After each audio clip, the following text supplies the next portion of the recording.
history's darkest echoes, when mass murderers and presidents think alike.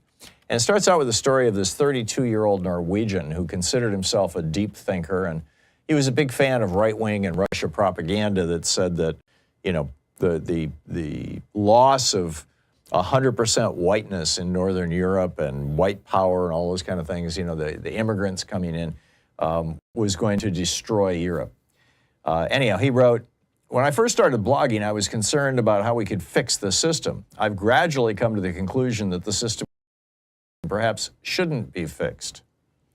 He goes on to say, "If we define the system as mass immigration from alien cultures, globalism, multiculturalism, and suppression of free speech in the name of tolerance, then this is going to collapse. It's inevitable." And he goes on to say, you know, the goal of Western survivalists, and that's what we are, should not be to fix the system, but to be mentally and physically prepared for its collapse. He said, we need to seize the window of opportunity. And he did that after writing about 1,500 pages describing how it's the essential duty of every white man in the world to marginalize or even kill as many non-white and non-Christian people as possible. Anders Breivik set off a bomb in Oslo's government quarter, killing 8 people. He then drove to Utøya, an island on Tryfjorden, where the Social Democratic Party's youth organization, the Workers' Youth League, held their summer camp. There he used a semi-automatic rifle to kill another 69 people, most in their teens or early 20s. He shot and wounded another 41, mostly young people, leaving many with life-changing wounds. The epigraph to the paragraph that I just quoted you, this is from Anders Breivik's manifesto, his 1,500-page manifesto. At the very top of that chapter that I just shared a couple paragraphs with to you was what's called an epigraph. It's the quote that you put at the top of the chapter, you know, that kind of defines the purpose of the chapter. And the quote was, "He who saves his country violates no law." Now, just 3 weeks ago, El Salvador's notoriously violent and law-breaking president, Nayib Bukele, also tweeted, "He who saves his country breaks no law." But where this originated was with Napoleon in 1804. In 1799, he overthrew the Directory and first council, and then declared himself emperor in 1804 with those same words. I don't speak French, so I'm going to mangle this, but "Lui qui suave sa patrie ne viole aucune loi." In other words, he who saves his country violates no law. So, you know, this was Breivik's hope that Europe would end up with a strongman, white supremacist dictator, sort of like Hitler. This is Bukele claiming that this is what he does down in El Salvador. It's strongman rule. And this is why it's so troubling that Donald Trump tweeted that this weekend, twice. I mean, this phrase, "He who saves his country violates no law," this phrase is well known to most white supremacists, along with the 14 words and 88 as code for Heil Hitler. And you know, I don't think that Trump is trolling us. I think he's really down with this whole Nazi thing. I think, you know, and it's increasingly evident to me that Elon Musk may well be too. I mean, Trump is not saying, you know, if he was just trolling us, you wouldn't have millions of people around the world on the verge of starvation right now because $500 million worth of USAID food is rotting in warehouses. You wouldn't have children across Africa dying of AIDS right now because their AIDS medication has been cut off. You wouldn't have children in cancer drug trials here in the United States cut off drugs because Elon Musk and Donald Trump shut that program down. You wouldn't have federal workers who thought civil service would save them still have jobs. No, but because they're now on the verge of homelessness. I mean, Donald Trump means it. And for 3 weeks, he's been acting on these words largely with impunity. So long as he's saving the country, he argues, he's violating no law. The Supreme Court kind of set this up with their Trump v. U.S. decision last July. in which they said that if the president, and in the process breaks the law, he is immune from prosecution. In other words, he just gets away with it. As long as he's saving the country, he violates no law. It's probably why Trump is now talking about running for a third term. He knows, like every dictator on earth, if you lose power, you end up in prison. And Trump knows that if he's not president again in 4 years, that, it probably won't take a Democratic administration a real long time to arrest him and throw him in the clink. And he posted this both on Twitter and on his, failing Nazi-infested social media site.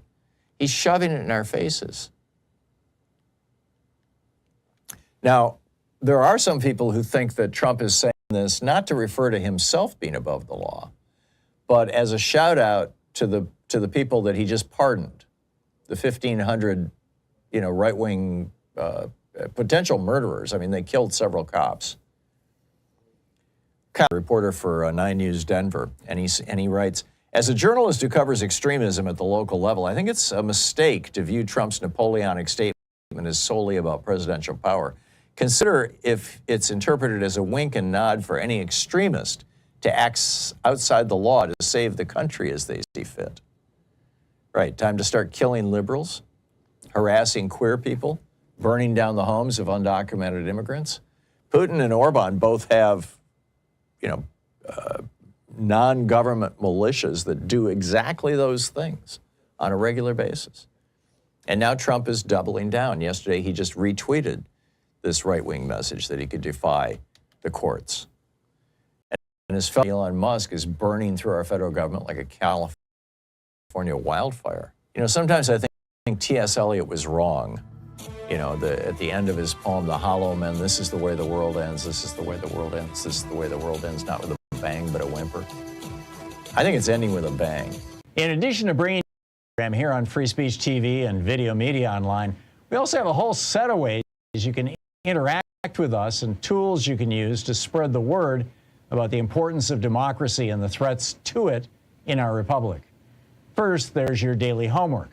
Sue Nethercutt puts together a daily email newsletter that has a link to every story I discuss on the air, so you can find my sources and you can share them with your friends. It's free and you can sign up at thomhartmann.com. Second, I publish my daily take every day over at thehort.com website. It's also free if you want the daily 5 days a week rant in your inbox, no ads either. Third, we have the podcasts. There's the free 1-hour version of our daily show that's advertising supported. You can find that wherever you get your podcasts normally. And then there's also the podcast of the entire 3-hour show with no advertisements, and that's available by subscription over at thomhartmann.com. So check them all out at thomhartmann.com and hartmannreport.com.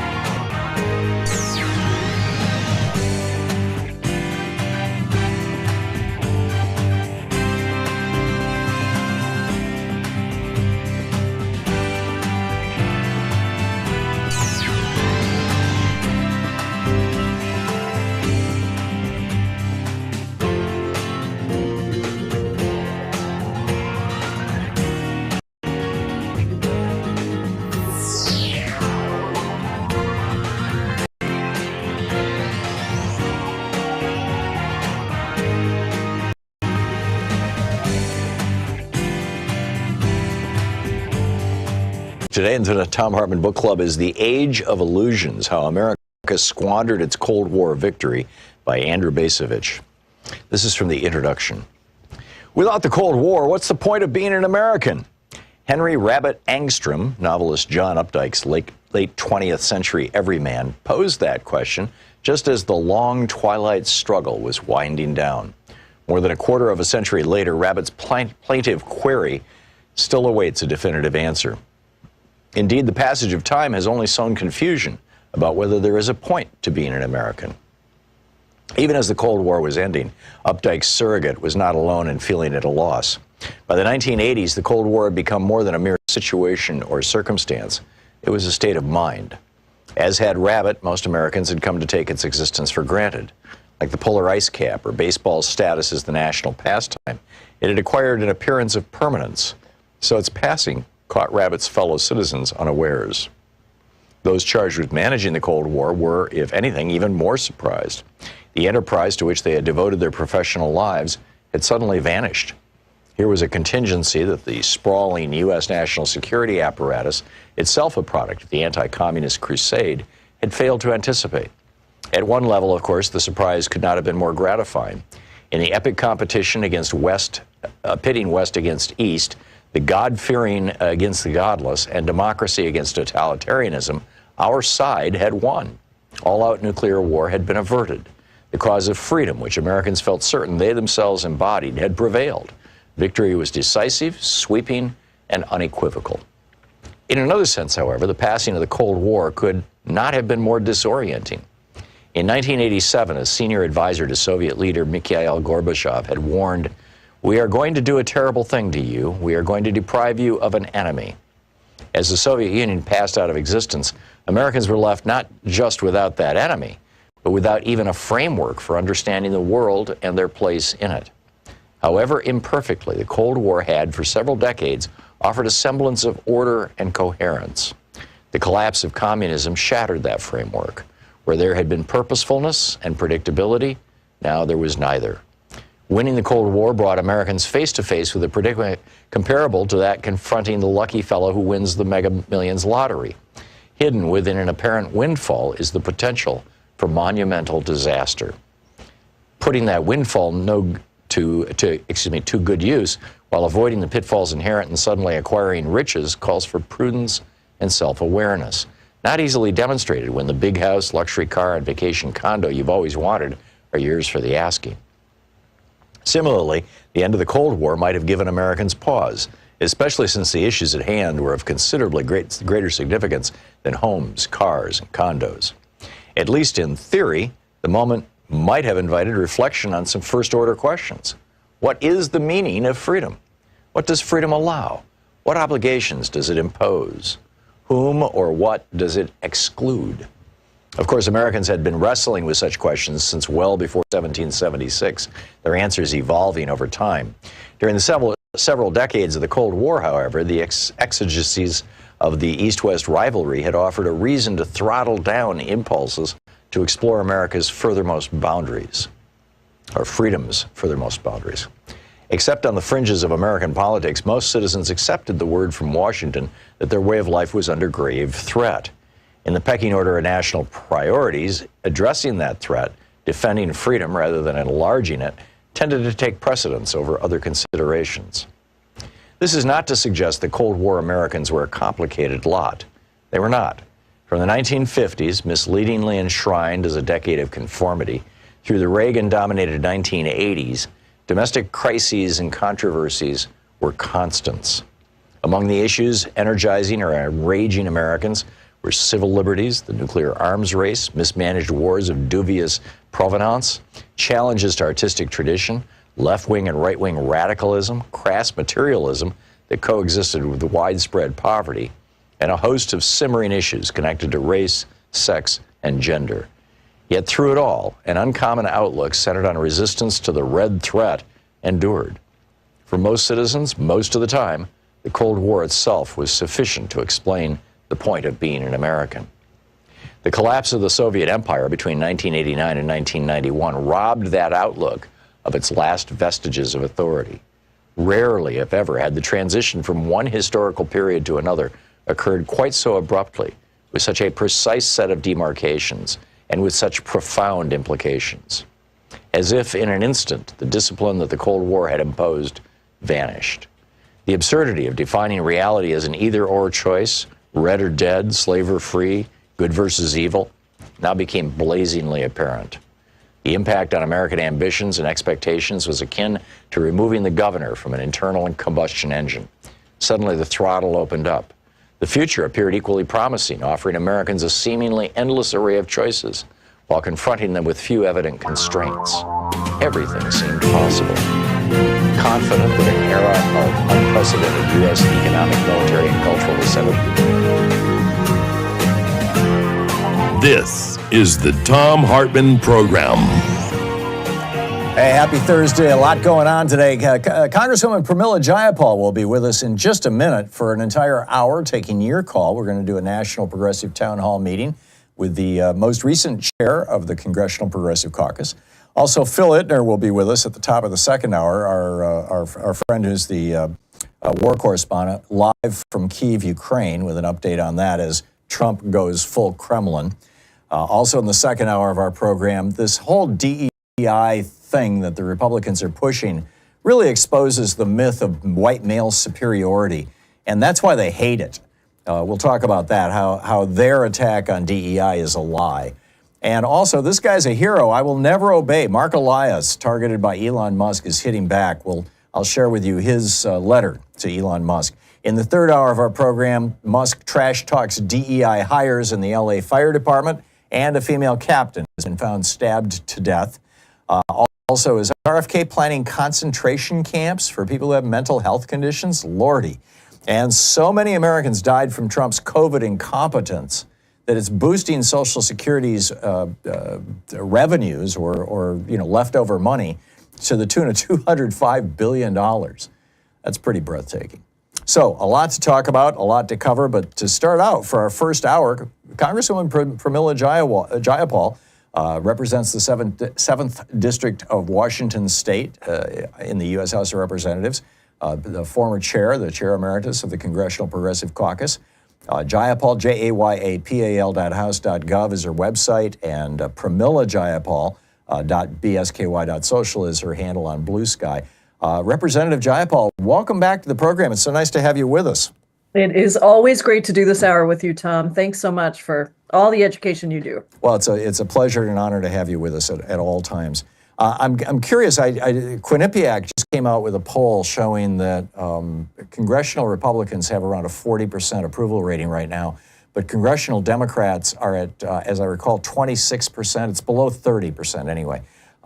And a lot of this seems to be, particularly among Democratic voters, anger that while Republicans have been very successful at blocking Democratic initiatives, so people remember Tommy Tuberville blocking all military promotions for a year in opposition to abortion services for women in the military, Democrats have not succeeded, apparently, or at least there's not the perception that Democrats have succeeded at stopping any of this craziness.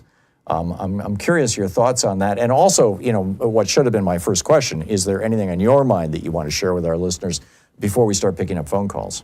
Well, there's so much. So I think we can, I think it'll all come up in the phone calls. We just did a town hall here in person, and we had 2,500 people sign up. We only had capacity for about 1,000. We filled the hall. And my focus really was on really talking about how we need to fight back as Democrats in Congress, in the courts, and also how we need people to join us and get trained and ready for action in the streets, because it's a three-pronged strategy. You're right. We need to fight hard. And what I said is, I am not giving my vote to be complicit in any of the things that they are doing. And even on the budget, I think you're seeing more and more of us say that unless they assure us with an ironclad commitment, and I have to say, I'm not sure what that ironclad commitment is, because they give commitments and walk away, that we can't approve even a budget negotiation and give our votes for that, because they're taking all of the Article 1 powers and blowing right by them and essentially ignoring our authorizations and appropriations. So I do think the anger is about people feeling like Democrats need to fight harder. In the Senate in particular, there was lots of opportunities for Democrats to unite against some of these horrific cabinet picks. And that wasn't always the case. And so I think people see that and they feel like we are, what's the phrase? We're taking a butter knife to a gunfight. We're not really, standing up and fighting. Now, that said, Tom, I want to say that we don't have the majority. We can't, in the House anyway, we can't block things because it's the majority that moves a vote forward if they have all of their majority. Right, you don't have a filibuster. Majority, correct. we don't have the authority. I mean, people say, well, shut down the government. We're not the ones that shut down the government.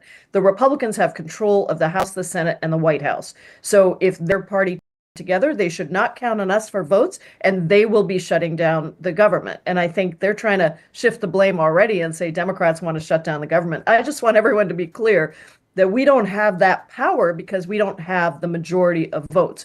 We can insist that we are not going to be complicit in the things that they are doing. And I think that's what you saw in the budget committee markup last week. My committee, we were there until 10 o'clock at night. We started at 9 in the morning. Not a single Democrat voted for their horrific budget resolution that slashes Medicaid, slashes all these programs and services, and takes that money and puts it towards tax cuts for the wealthiest. This is another Trump tax scam 2.0, Tom, and we cannot be complicit in this. We have to do everything we can to call attention to what these abuses are, the constitutional crisis that we're in when the president becomes an authoritarian, which he said he was going to be, dictator from day one. That is what he's been. He's ignoring Article 1 powers. He's ignoring the judicial branch. And he's blasting right through with these unconstitutional illegal activities. So it is a real crisis. Yeah. The challenge to democracy itself here by Trump and his attacks on Zelensky, which I see also as an attack on democracy itself. Yes. Elon Musk tearing our government apart. I could just imagine, and this is my paranoid fantasy, I suppose. I could just imagine Vladimir Putin having one of his many phone conversations over the last couple of years with Elon Musk and Donald Trump saying, well, you guys, the government is it's all so corrupt and it's full of, fraud and abuse and waste. And I'll bet people would just love it if you just, cut the government down to size. I mean, people have been talking about this for years. And really, what Putin's goal is to destroy the American government. And that looks like that's what they're doing. I don't know if they're doing it at Putin's behest or at Curtis Yarvin's, at the behest of some, right-wing philosopher king. But it looks to me like this goes way beyond just trying to allocate some money for tax cuts for billionaires. No, I think that's absolutely right. But they are tied. I would say that dictators, authoritarian rulers are all about preserving all the benefits for a tiny class of people, for themselves, for the wealthiest. And so I do think that is very much a part of it. But you're absolutely right that the playbook for this was written by dictators around the world. And calling Zelensky a dictator, as Trump did yesterday, is a stunning reversal of the position that the United States has held about protecting democracies, about ensuring that we are coming together as a global community to fight back against dictators who invade other countries. And I think that is, I'll be at a rally this weekend actually here in Seattle with the Ukrainian community talking about this because it has enormous implications, as you're seeing in Europe, around the world. And it is a playbook for all dictators around the world. Yeah, absolutely. Pramila Jayapal, Representative Pramila Jayapal, Washington State, is with us for the hour taking your calls. We'll take a quick break here and be picking up your calls in just a second. You can find her website over at Jayapal, jayapal.house.gov. She's Pramila Jayapal on Blue Sky. And we will be right back with your calls for the former chair of the caucus in just a moment.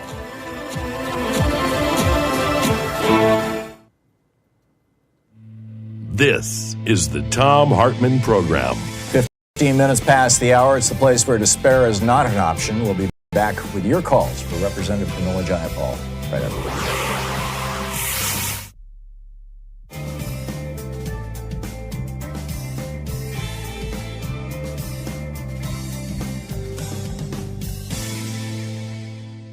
And welcome back.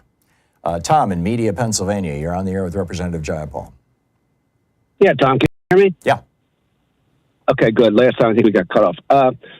I talked to Mary Gay Scanlon, a Democratic representative. She's my representative. I live in Media in Pennsylvania. And she seemed to be very supportive of a bill just to introduce the bill just to extend the middle class portions of the 2017 tax cuts, not the millionaires. And this is very important to us. I'm a retired Teamster. It's not peanuts. It's $3,000 tax savings for me and my wife filing jointly, and $1,500 even for those singly.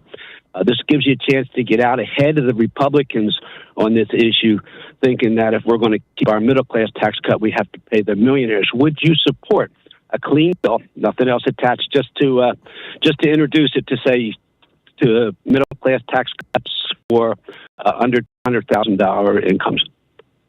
Yeah, Tom, I support the concept of tax cuts for people earning under $400,000. I think the challenge here with those tax cuts, and I would probably, I'd have to see how it's written, but I would probably support a bill like that.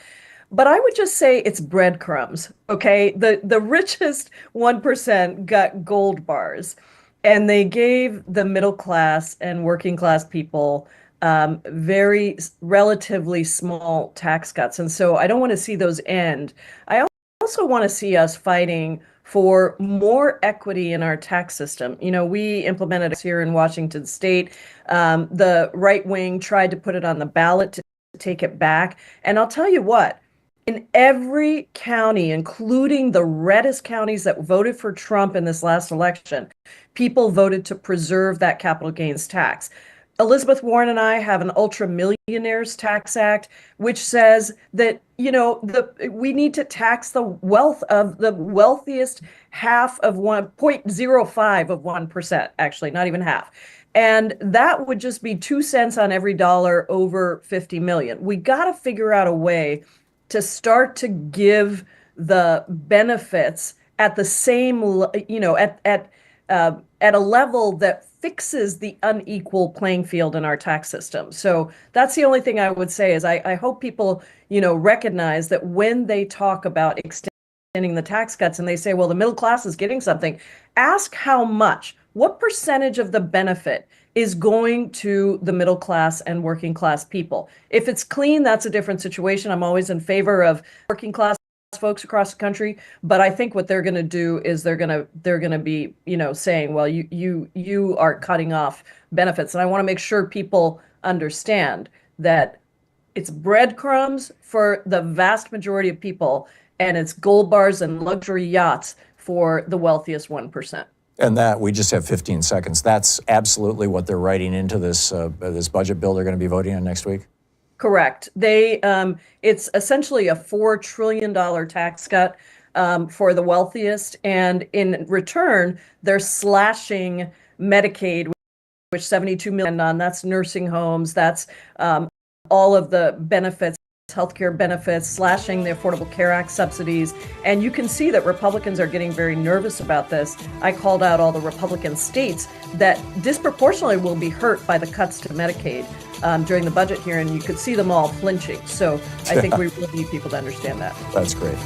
It's 19 minutes past the hour. Representative Pramila Jayapal, former chair of the Congressional Progressive Caucus, on the line with us, representing Washington State's 7th District. We'll be right back in 60 seconds with your calls for Representative Jayapal.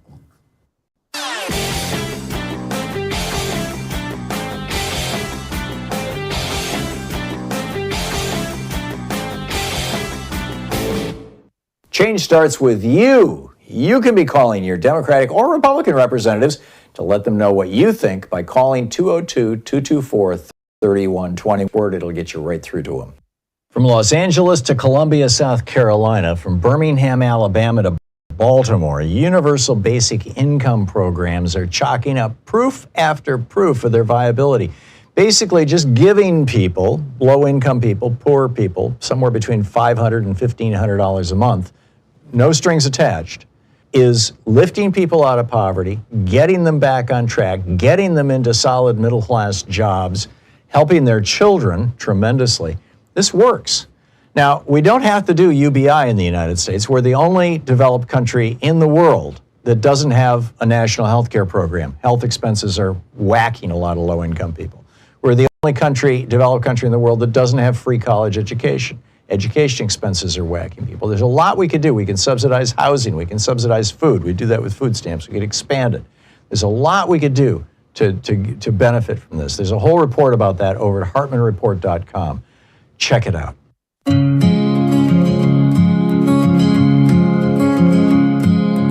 starts with a whisper, it starts with a call. One voice rising can speak for us all. When we stand together, there's nothing we can't do. The strength of a union begins with you. From the factory floors to the office walls, we've got the power to change it all. Fair day's wage and a voice in the fight. Together we shine, standing up for what's right. Welcome back. Unions, yes, unions are democracy in the workplace. Welcome back. 21 minutes past the hour. Representative Pramila Jayapal is with us on the line and picking up your calls. Patrick in Chicago, you're on the air with Representative Jayapal. Hi, guys. Thank you both for doing this. I really appreciate it.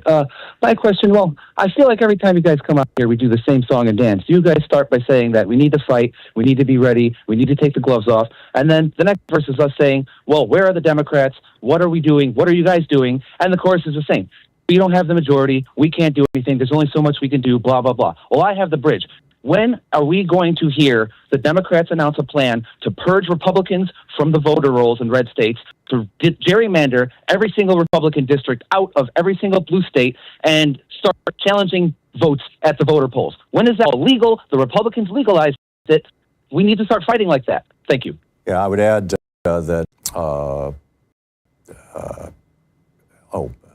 Greg Palast tracked this down using federal statistics, federal government statistics, and found that 4.2 million people were purged voting rolls inappropriately, or their votes were not counted because they were challenged by Republican vote challengers. And in his opinion, that made the difference between Kamala Harris being our president and Donald Trump being our president. Representative Jayapal.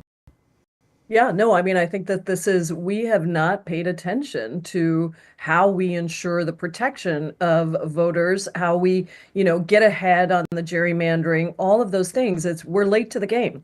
Mark Elias is doing a lot of work now, I think, across the country to challenge all the things that Republicans are doing. Look, they do illegal things, and then if we don't challenge them, they go through.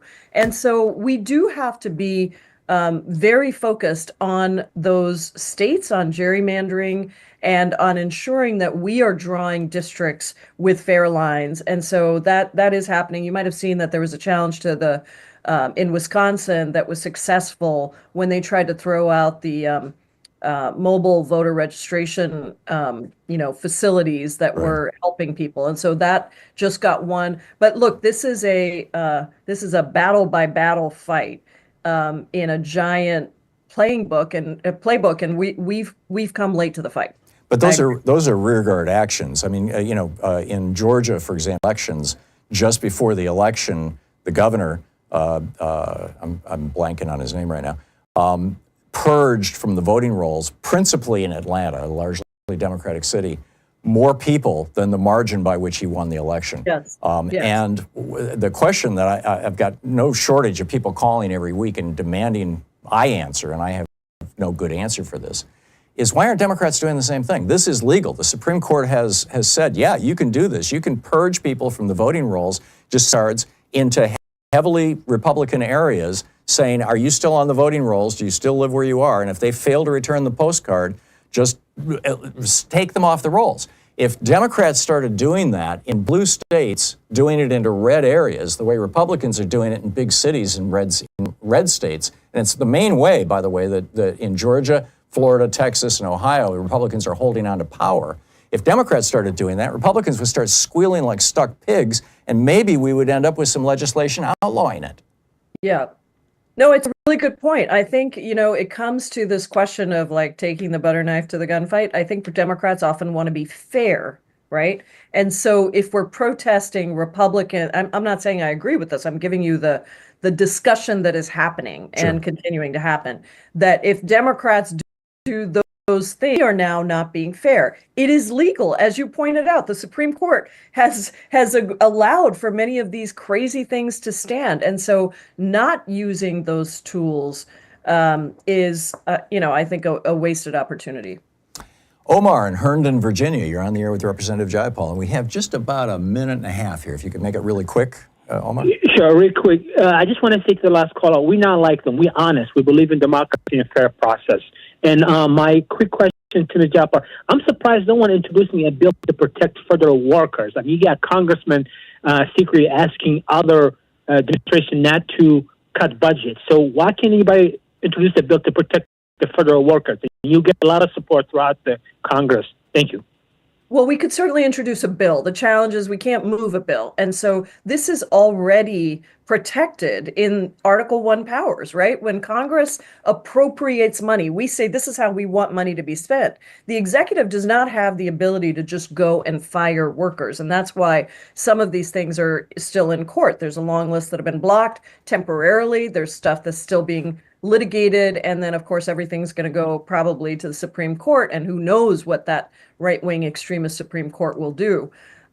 So yes, we can introduce a bill as a point, to make a point, but it's not going to actually move because we don't have the power to move those bills unless we get 3 Republicans, which I would just point out to anyone in a Republican state that's listening or a Republican district. All we need is 3 Republicans to come along with us, and we can actually move some bills that bring some accountability.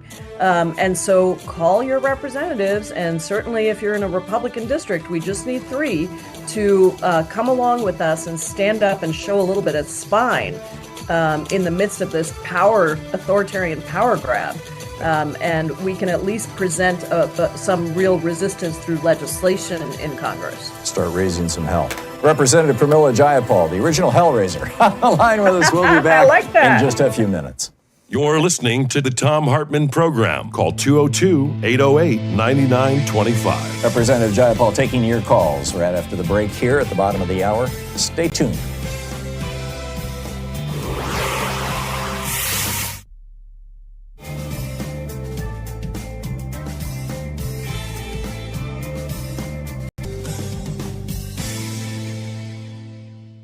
Thom Hartmann Book Club is The Decadence of Society, How We Became the Victims of Our Own Success, by Russ Douthat, a New York Times columnist.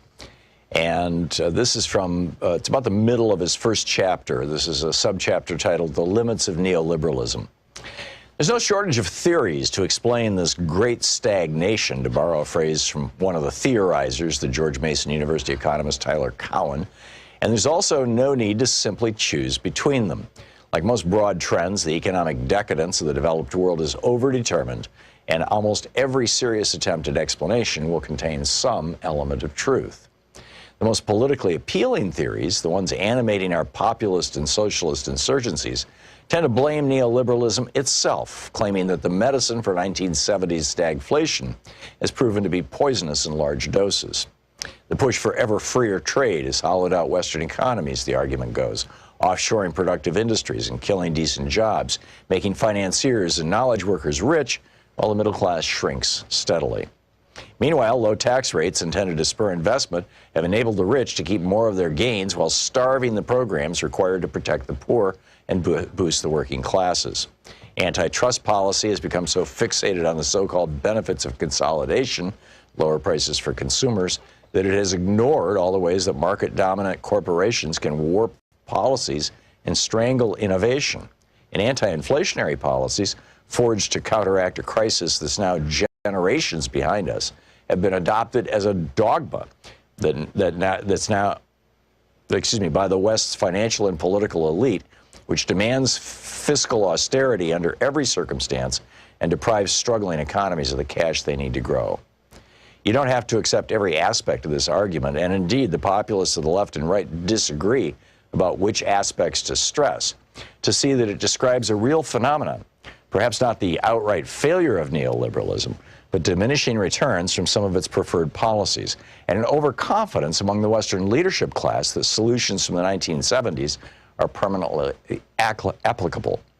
On trade, for instance, the general principle that open markets have more winners than losers led policymakers to assume that this would necessarily happen, and to overestimate how quickly communities affected by outsourcing would recover and how swiftly other sectors of the economy could compensate. In particular, the Massachusetts Institute of Technology economist David Ittner has argued persuasively that the China shock, the dramatic offshoring that followed Beijing's entrance into the World Trade Organization in 2001, inflicted more economic damage on working-class communities in the United States than many expected, without generating the compensating growth and job creation expected elsewhere. This is not a knockdown case against free trade, just a case against overconfidence in its incautious application. And the same argument applies to other features of the neoliberal program. It's quite possible that lower tax rates spur growth and innovation when tax rates are cut from 70% highs, but also that a program of permanent upper bracket tax cutting, as practiced by America's Republican Party, won't produce the hoped spillover effects among the bottom 95%. It's possible that the initial economic insight that some corporate consolidation could be good for consumers was useful for antitrust decision-making in the 1970s and 80s, but needs to be corrected as monopolies regather. It's possible that a program of deficit reduction and tight money that makes sense when inflation is galloping doesn't make sense when we're closer to deflation.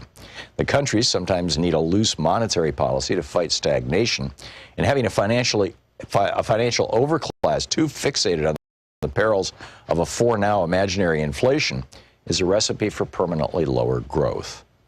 Then, against an overextended neoliberalism, there's a more subtle argument, pushed by the more serious sort. I think I skipped a page here.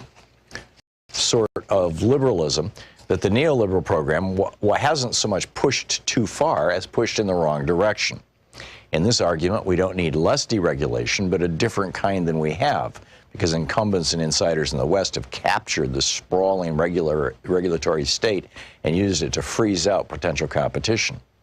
The age of stagnation, according to this theory, is the fruit of what Brink Lindsay of the Niskenson Institute and Stephen Tellez of Johns Hopkins University describe as a captured economy, in which everything from land use rules to exclusionary zoning to occupational licensing to expanding intellectual property protections to corporate subsidies and tax breaks all converge to create a system that's basically the worst of social capitalism conjoined: plutocratic and sclerotic, overregulated and undertaxed, with an upper class enriching itself off rents, innovation, and a service class that can't advance beyond its station. The overlap between this more libertarian argument and the left-wing critique of neoliberalism is apparent in one of the texts of the post-financial crisis left, French economist Thomas Piketty's 2013 tome Capital in the 21st Century, which mined centuries worth of statistics to argue that capitalism inherently makes the rich richer because returns on capital will always be economic growth unless some powerful force intervenes. The forces that intervened in the 20th century were the Great Depression and 2 world wars, which not only provided the impetus for massive government interventions, but destroyed outright a great deal of capitalist wealth. The book is The Decadent Society by Russ Douthat.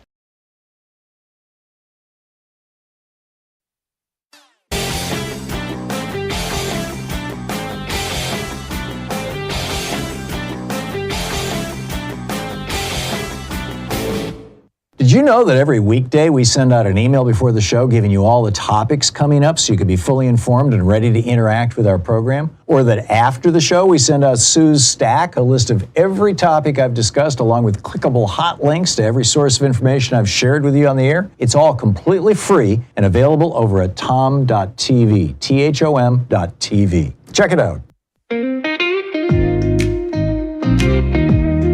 Welcome back. Representative Pramila Jayapal is with us for the hour, taking your calls. And Ethan in Cuffington, Kentucky, you're on the air with Representative Jayapal. Good afternoon, and thanks for taking my call. My name is Ethan Osborne, and I'm a wildland firefighter who ran as an independent working-class socialist against Thomas Massie in 2022. Good and I idea. received over 10,000 votes.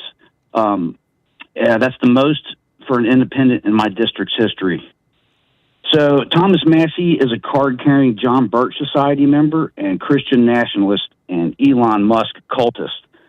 And in 2024, he ran unopposed.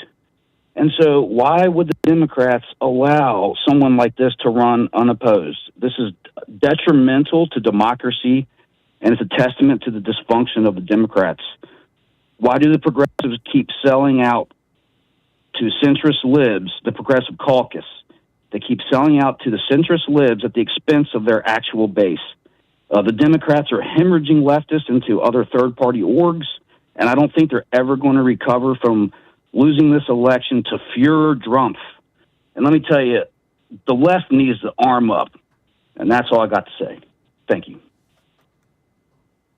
Well, I think that we have been really clear that we need to run an every district 50 state strategy.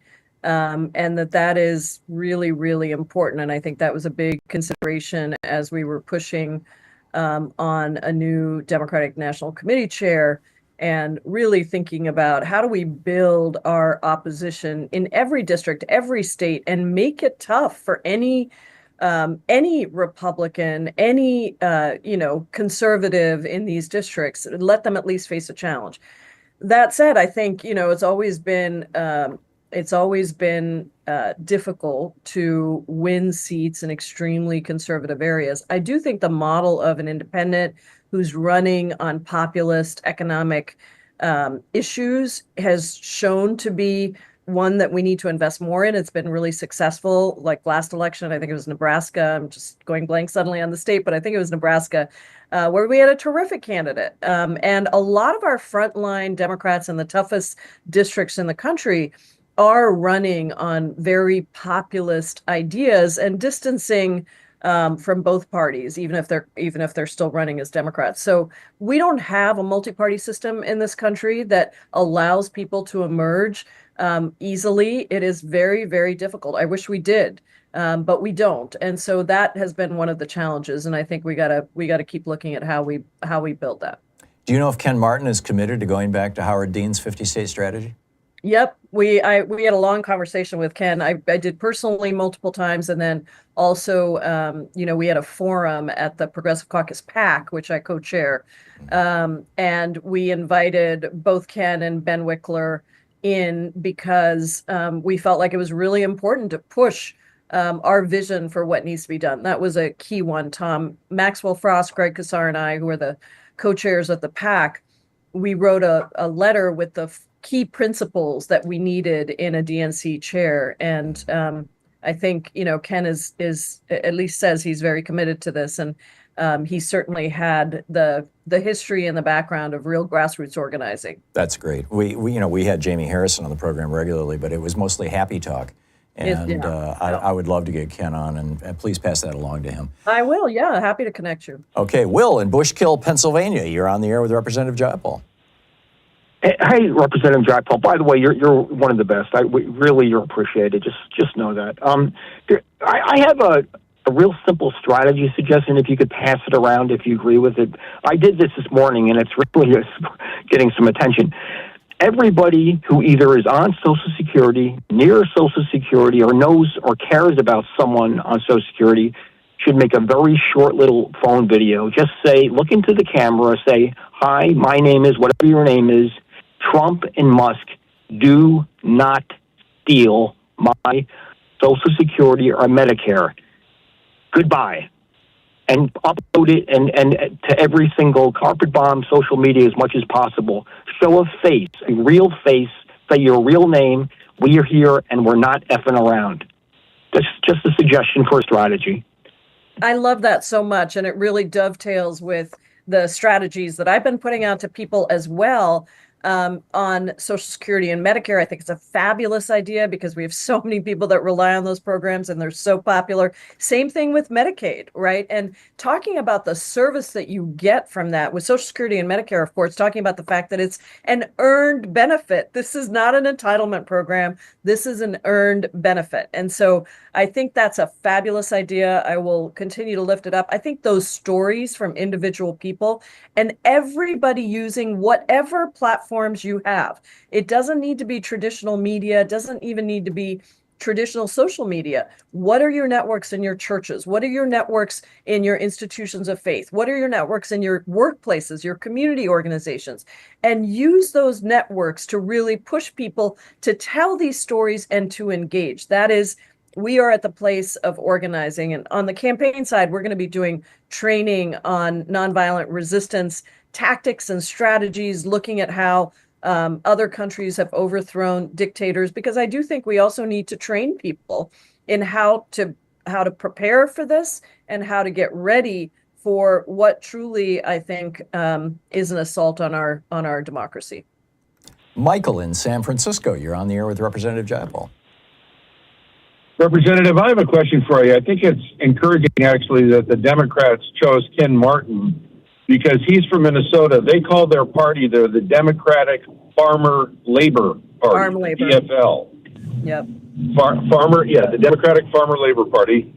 They merged under Hubert Humphrey with the Democratic Party, merged with the Farmer Labor Party in about 1946, something like that. Having said that, my question is, don't you think that Democrats ought to be able to make much better gains and make inroads with rural voters? It seems like the issues should favor the Democratic Party. Immigration. The farmers do not want a trade war. That's for sure. They got hurt real bad in the last one. They're still recovering from that. They do not. Environmental protection. I know that there's an issue. They're probably their primary issue is having less regulation, and that's probably the one thing that does attract them to the Republican Party. But it wasn't that long ago that Nebraska farmers banded together and stopped the pipeline across the aquifer. The single thing that makes American agriculture the marvel of the world, because they knew that if they put a pipeline across the Oglala aquifer, it could ruin American agriculture, which is the marvel of the world. There's enough food produced in the United States to feed the world multiple times over. It's just so, a matter Michael, of let's get the answer to your question here. Thank you. Yeah, no, I think this relates to the 50-state strategy, right? Democrats and the National Democratic Party really gave up on places outside of big liberal cities or swing states, but even in swing states, not necessarily targeting every district across, even if they had been Republican before.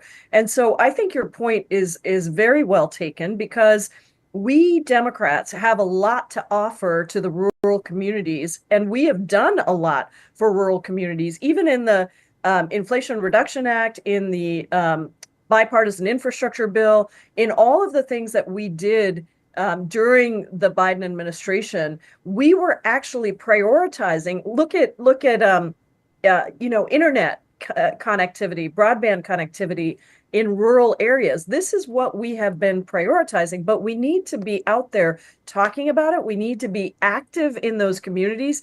And what you said about Nebraska is interesting. I'm the ranking member on the immigration subcommittee, and we plan to do a series of shadow hearings in places like Nebraska, where the communities there depend on immigrant labor.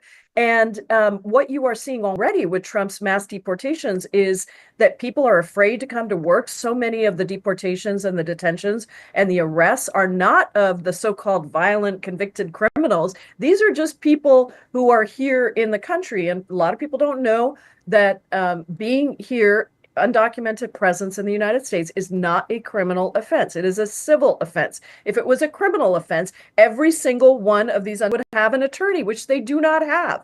So it is a civil offense, and people want a fair system, and they do want the labor. And so it's really important that we go into communities that are not our traditional Seattle, San Francisco, Los Angeles, New York, but actually into some of these rural areas, red states, red districts like Nebraska, like Springfield, Ohio, and talk about the economies of those places and how we can help them, not just with immigration, but on trade policy, on all of these other things. Representative Pramila Jayapal with us for the hour. We'll be right back. You're listening to Thom Hartmann. Visit thomhartmann.com for audio and video archives. And you can find our website at jayapal.house.gov, Jayapal, and Pramila Jayapal over on Blue Sky.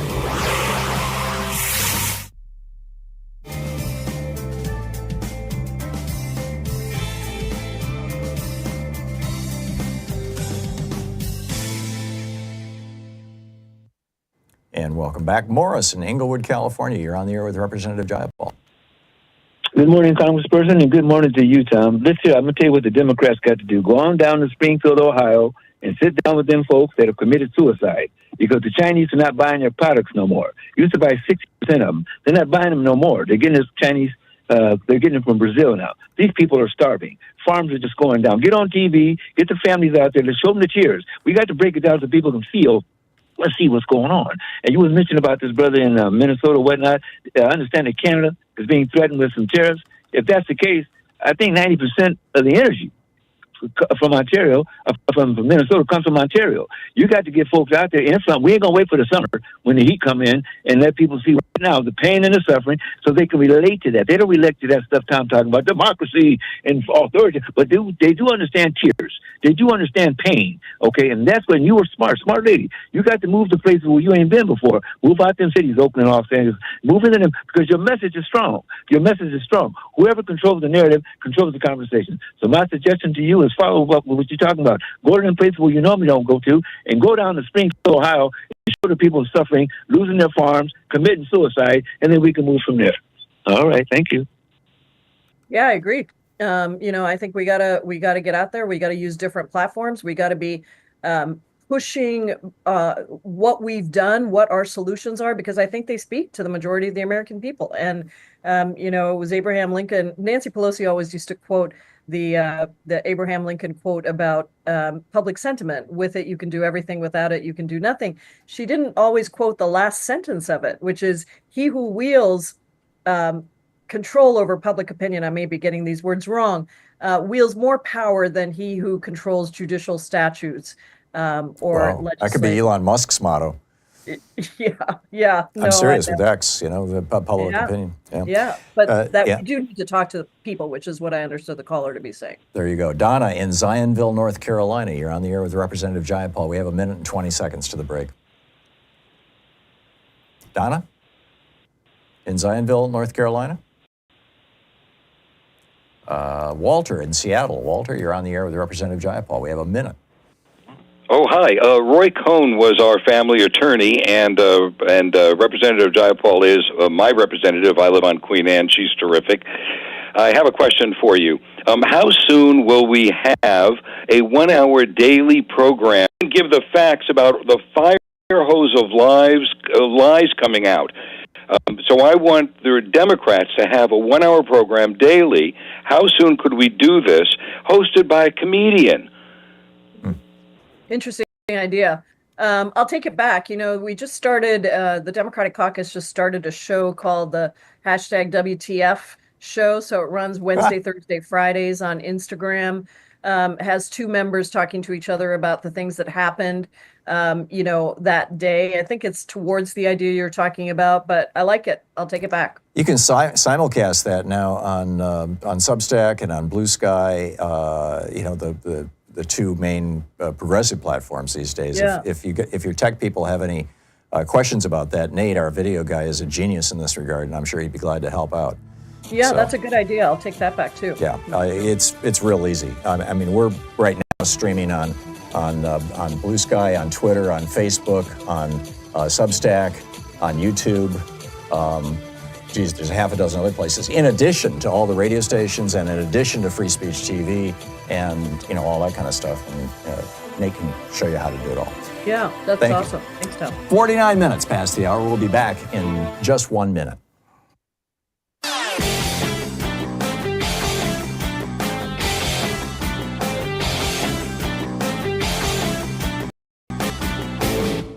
Hey, thanks so much for sharing our program and for reaching out to our stations and sponsors and letting them know that you're listening. It really means a lot to us. So a lot of people are wondering, why is it in America that we can't have nice things? Why don't we have, the same things every other democracy has? Every other democracy in the world has a national healthcare system of some form, and everybody is covered. We don't. We've got 27 million uninsured people and over 100 million underinsured people. Why is that? Why is it that every other country in the world college education very inexpensively, if not for free, and for here you go to debt? Why is it that we've got our public schools crumbling and other countries are doing well? Why is it that we've got Medicare being taken apart by this Medicare Advantage scam and nobody will do anything about it? Well, it turns out the reason why it boils down to one thing, one Supreme Court decision, Citizens United, legalizing the bribery of our politicians. There's a whole rant about this over at HartmannReport.com. I think you're going to find it very, very useful. Check it out.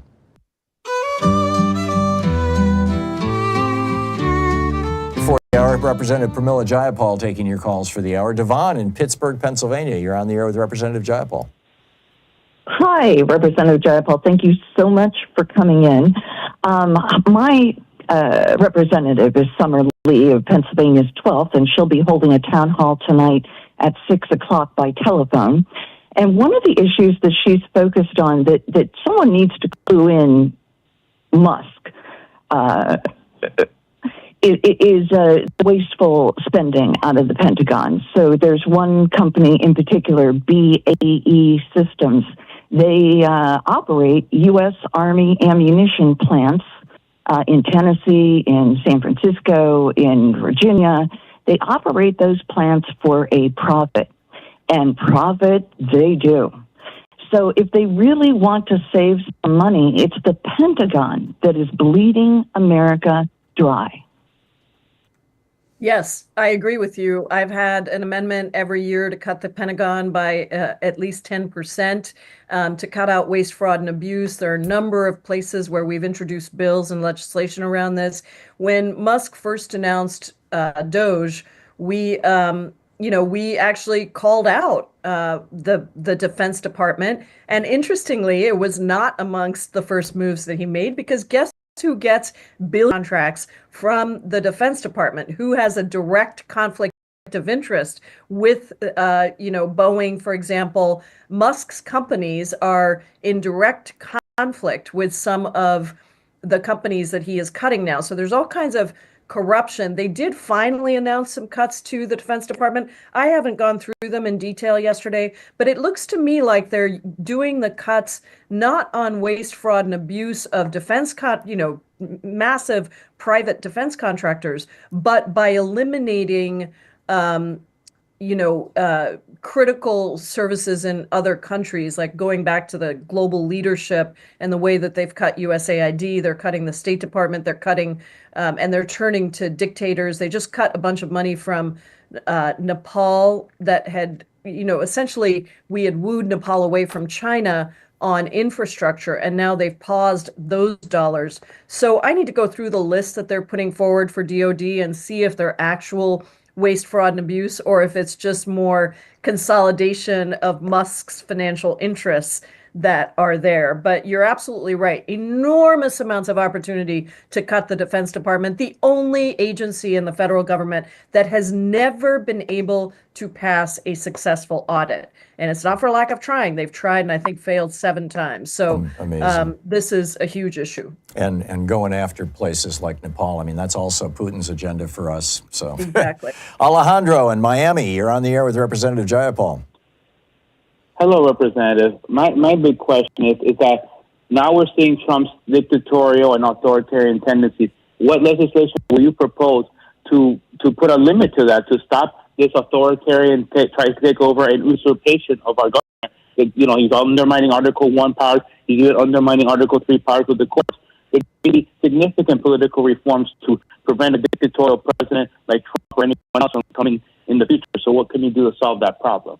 Well, this is the question, Alejandro, that I spend a lot of time waking up in the middle of the night and thinking about, because I think our founding fathers were smart, but they weren't all knowing. They sort of made assumptions that if you had these things in the Constitution, that you would have people on both sides of the aisle who would not kowtow to a cult leader and an authoritarian who tried to abuse it, right? And so they set up these checks and balances. You have the legislative branch, you have the judicial branch, and then you have the executive. And there are checks and balances. But when a dictatorial figure, a dictator or authoritarian, decides to seize power, this is actually, I think it comes down to, and if they refuse to abide by judicial decisions, or you've got a corrupt court that's been installed, as we do in the Supreme Court, you really have to come back to the power of the people. And this is some of the training we'll be doing on the campaign side of how people stole power and what the regular public did to fight back. Because I do think you can put whatever you want into legislation. We can't move legislation forward. We've already got legislation. We've already got the Constitution, and he is ignoring that. So there are holes here. This sort of depends on the will of both parties to abide by certain norms and by the Constitution. If you don't have that, that is why we call it a constitutional crisis. And at the end of the day, it is the public and that will be the force to really stop that kind of a power grab. Representative Jayapal, we have just 1 minute left to the end of the show, or the end of this hour anyway. I'm curious your thoughts on what we should be doing, what we should be looking for, where we should be focusing our energies over the next few weeks. Yeah, well, I think it is really this. I think several of your callers have mentioned it. We need to shine a light and push back on the abuses, the constitutional illegality of what Donald Trump and Elon Musk are doing, the unelected billionaires' powers that he has essentially taken. And we need to make people see this in their interest. All of the things that they're doing are not helping the American people. They're going to cut critical programs and services. They're going to destroy our democracy. I do think the two things are intertwined. And what I'm asking people to do is, first of all, if you're in a Republican district, call your member of Congress. If you're not, do you know people that are? And let's make sure that we're turning up the pressure on Republicans, senators, and House members to obey the Constitution, number one. Number two, use your platforms, as we talked about earlier. And number three, I do think it's important to start training ourselves in how we build to big national coordinated actions that demonstrate the public is not with this, unconstitutional president that is, president who is taking unconstitutional actions that is in the White House. There you go. Representative Jayapal, it is always such a pleasure having you on. You do such great work on all of our behalfs. Thank you. Thank you so much, Tom. It's great to be on. Thank you. We'll be back with our report from Kyiv, Ukraine, right after this. You're listening to Thom Hartmann.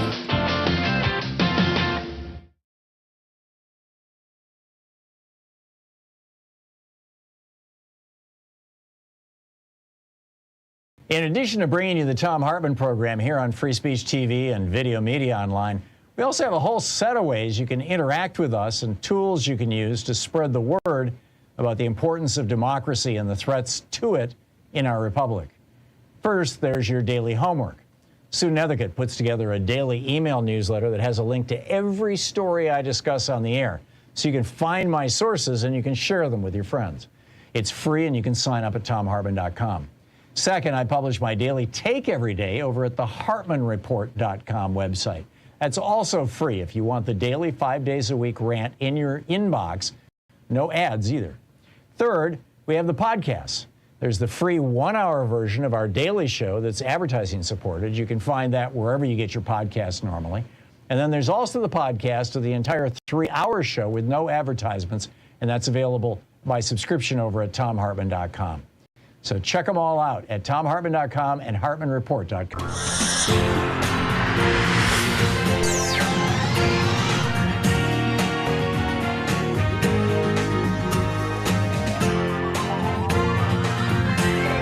We say fight back!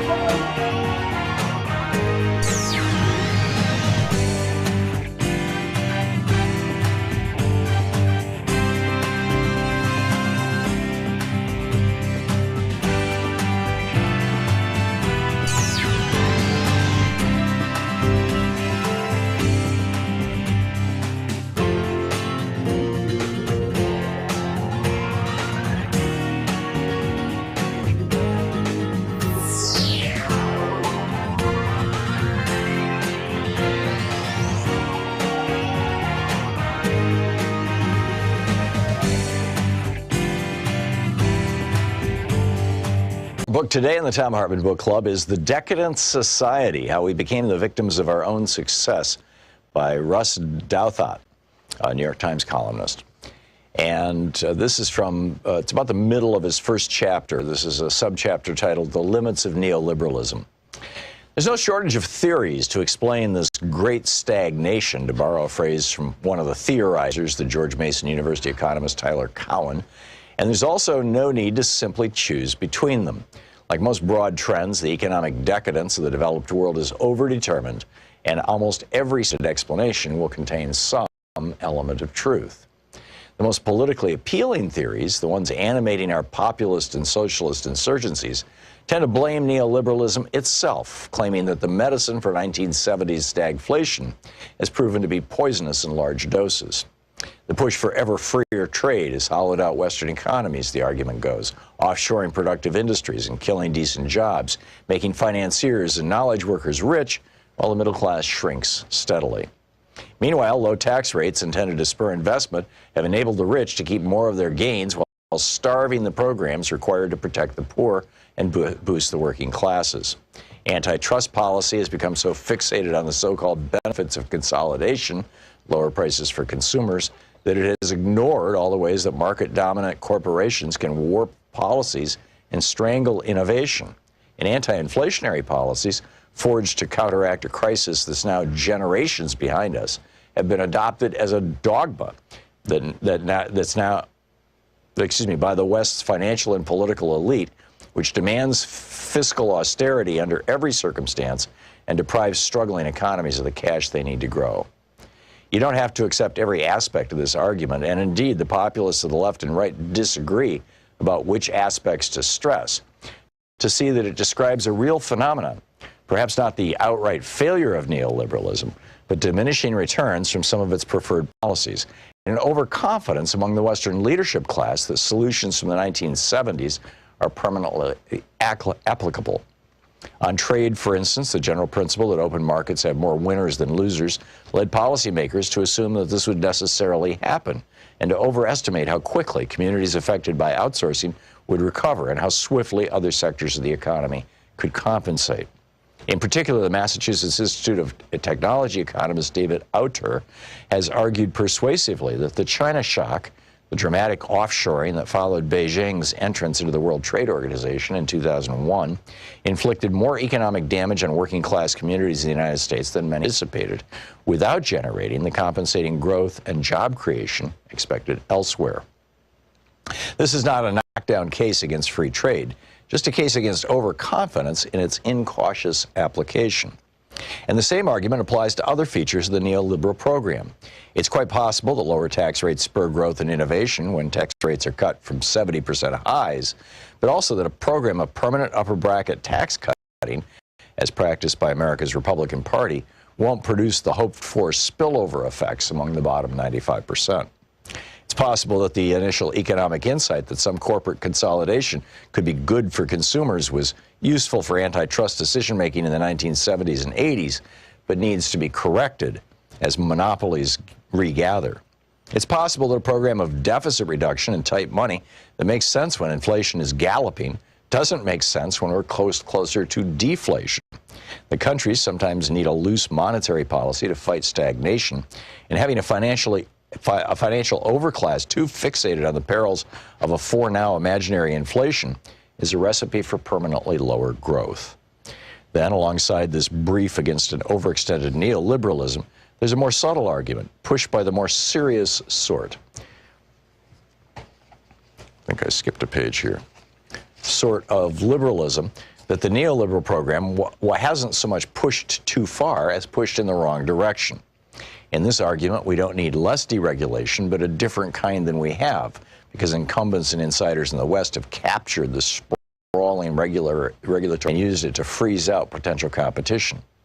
The age of stagnation, according to this theory, is the fruit of what Brink Lindsay of the Niskenson Institute and Stephen Tellez of Johns Hopkins University describe as a captured economy, in which everything from land use rules to exclusionary zoning to occupational licensing to ever-expanding intellectual property protections to corporate subsidies and tax breaks all converge to create a system that's basically the worst of socialism and the worst of capitalism conjoined.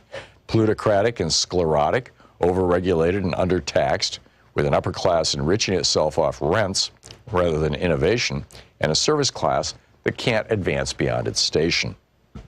The overlap between this more libertarian argument and the left-wing critique of neoliberalism is apparent in one of the texts of the post-financial crisis left, French economist Thomas Piketty's 2013 tome Capital in the 21st Century, which mined centuries worth of statistics to argue that capitalism inherently makes the rich richer because they're returns on capital will always be higher than simple economic growth unless some powerful force intervenes.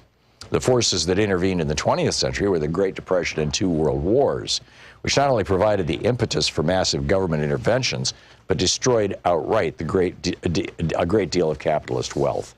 The book is The Decadent Society by Russ Douthat.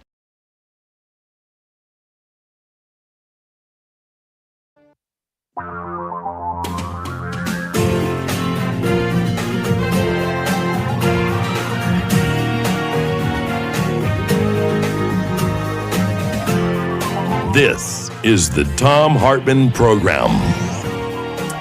Welcome to the second hour of our program. On the line with us, our buddy Phil Ittner, the veteran war correspondent based out of Kyiv, Ukraine, the host of the On the Edge podcast.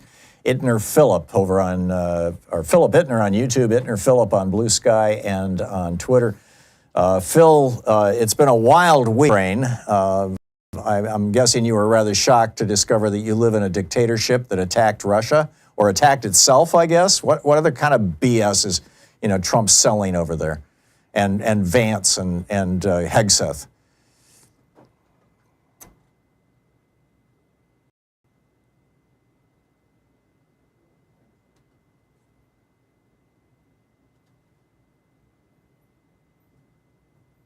Exactly. You have too many minerals, Ukraine. You have too many nice minerals, too much nice land.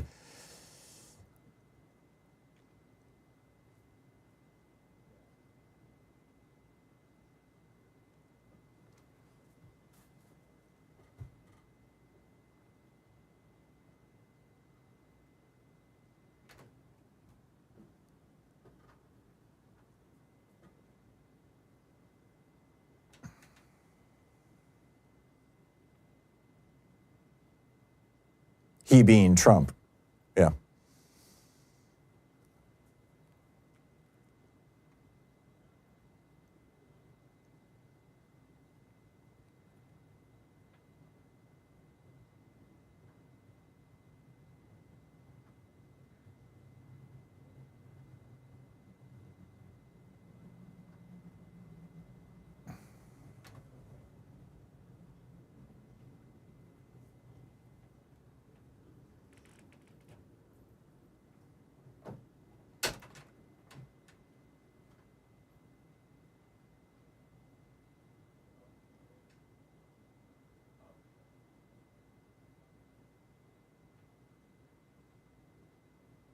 Legal, and you can't have elections.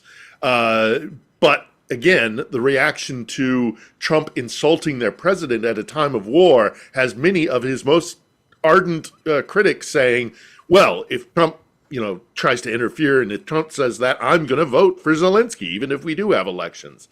And secondarily, what he also did, and I cannot believe he intended this to happen, is any peace negotiation that the U.S. is involved with is now going to be called into question, because the widely held belief here now is that Trump is on side with Vladimir Putin, the man who is initiated this, catastrophic war. So Marco Rubio might as well just go home. There's no point. It's everything that will be presented by the U.S. going forward in terms of peace negotiations will be looked at highly skeptical or dead on arrival. There is the slim possibility, if they get everything on their wish list, that the Ukrainians will agree to a U.S. negotiated peace, but that ain't going to happen. And I think seriously that we have just screwed up any kind of peace negotiation that the Trump administration might try and put forward. I mean, I worry. I worry this is the beginning of World War III. Phil, I think so too. I think there's a good chance. Yeah. Yeah, Phil, I'm curious. I keep seeing Petro Poroshenko on CNN. He's a Ukrainian oligarch who was the president who preceded Zelensky. Zelensky ran on an anti-corruption platform. Poroshenko was widely viewed as corrupt. Was he also widely viewed as a puppet of Russia? Was he the guy that Manafort got in? Forgive me for not remembering my that names. was Yushchenko. Thank you. Poroshenko is he's an oligarch. He kind of runs he's a chocolatier as well. You know, Right, he runs that's a I think where he got his food company. Yeah, it's a food company, but his name was really he got his wealth off of chocolate. Look, he was president before Zelensky. He was not well liked. He was kind of a placeholder after the Maidan revolution happened. Oligarchs in general are not like here because, of course, they're connected to a period that they're trying to put in their past where oligarchy that stems from really sapped every, if it wasn't nailed down, it was sold and the profits were sent either to, oligarchs in the south of France. Poroshenko may be trying to make some sort of public campaign, but he will, again, elections aren't going to happen. We need to stipulate that. But Poroshenko wouldn't be in the running. Zelensky just got a massive boost because he is now Zelensky is now being seen to not only have stood up to Putin, but also now to have stood up to Trump. And the Ukrainians love that. They're very proud of that. The only potential candidate I think that would give him any trouble is General Zaluzhny, who is off kind of in an exile as ambassador to the Court of St. James in London. He's the only one that would even come close. But the whole thing is moot because, again, I've spoken to members of the Rada. I have an episode of On the Edge where I spoke to Member of Parliament Kira Rudik, and we go through it very methodically. The Ukrainian Constitution says you can't hold elections in times of martial law, and they voted for martial law. She voted for martial law. Right. Not only to take into consideration that what do you do about like the diaspora? What do you do about the frontline soldiers? How do they vote? And more importantly than all of it, what about those Ukrainians who are currently living under occupation? This concept of Ukraine must have an election comes straight out of the Kremlin, and it is meant to undermine Zelensky. It's meant to undermine democracy here. I think the Kremlin would like to try and insert some sort of puppet here, but they just don't understand the fact that Ukraine has broken with Moscow irrevocably. Yeah. They will never be a colony of Moscow again, and the Kremlin can't wrap their heads around that. They can't. So, which raises two questions in the 6 minutes or so that we have left here, Phil. If you could fill in my counts. The first is, how is the war going? Our regular check-in with you. What's the status of things, and how is it possible even that Europe will replace American support, because American support obviously is going to zero or already has. And then secondly, I said, this seems to me like the beginning of World War III. I have, in my mind, a very specific construct of what that means. I'm curious what that means to you, since you agreed to that statement. Well, so I'll address that first, I suppose, then. I do think that European powers are going to be, I think there is a big, there's a good chance that European powers are going to be drawn into this.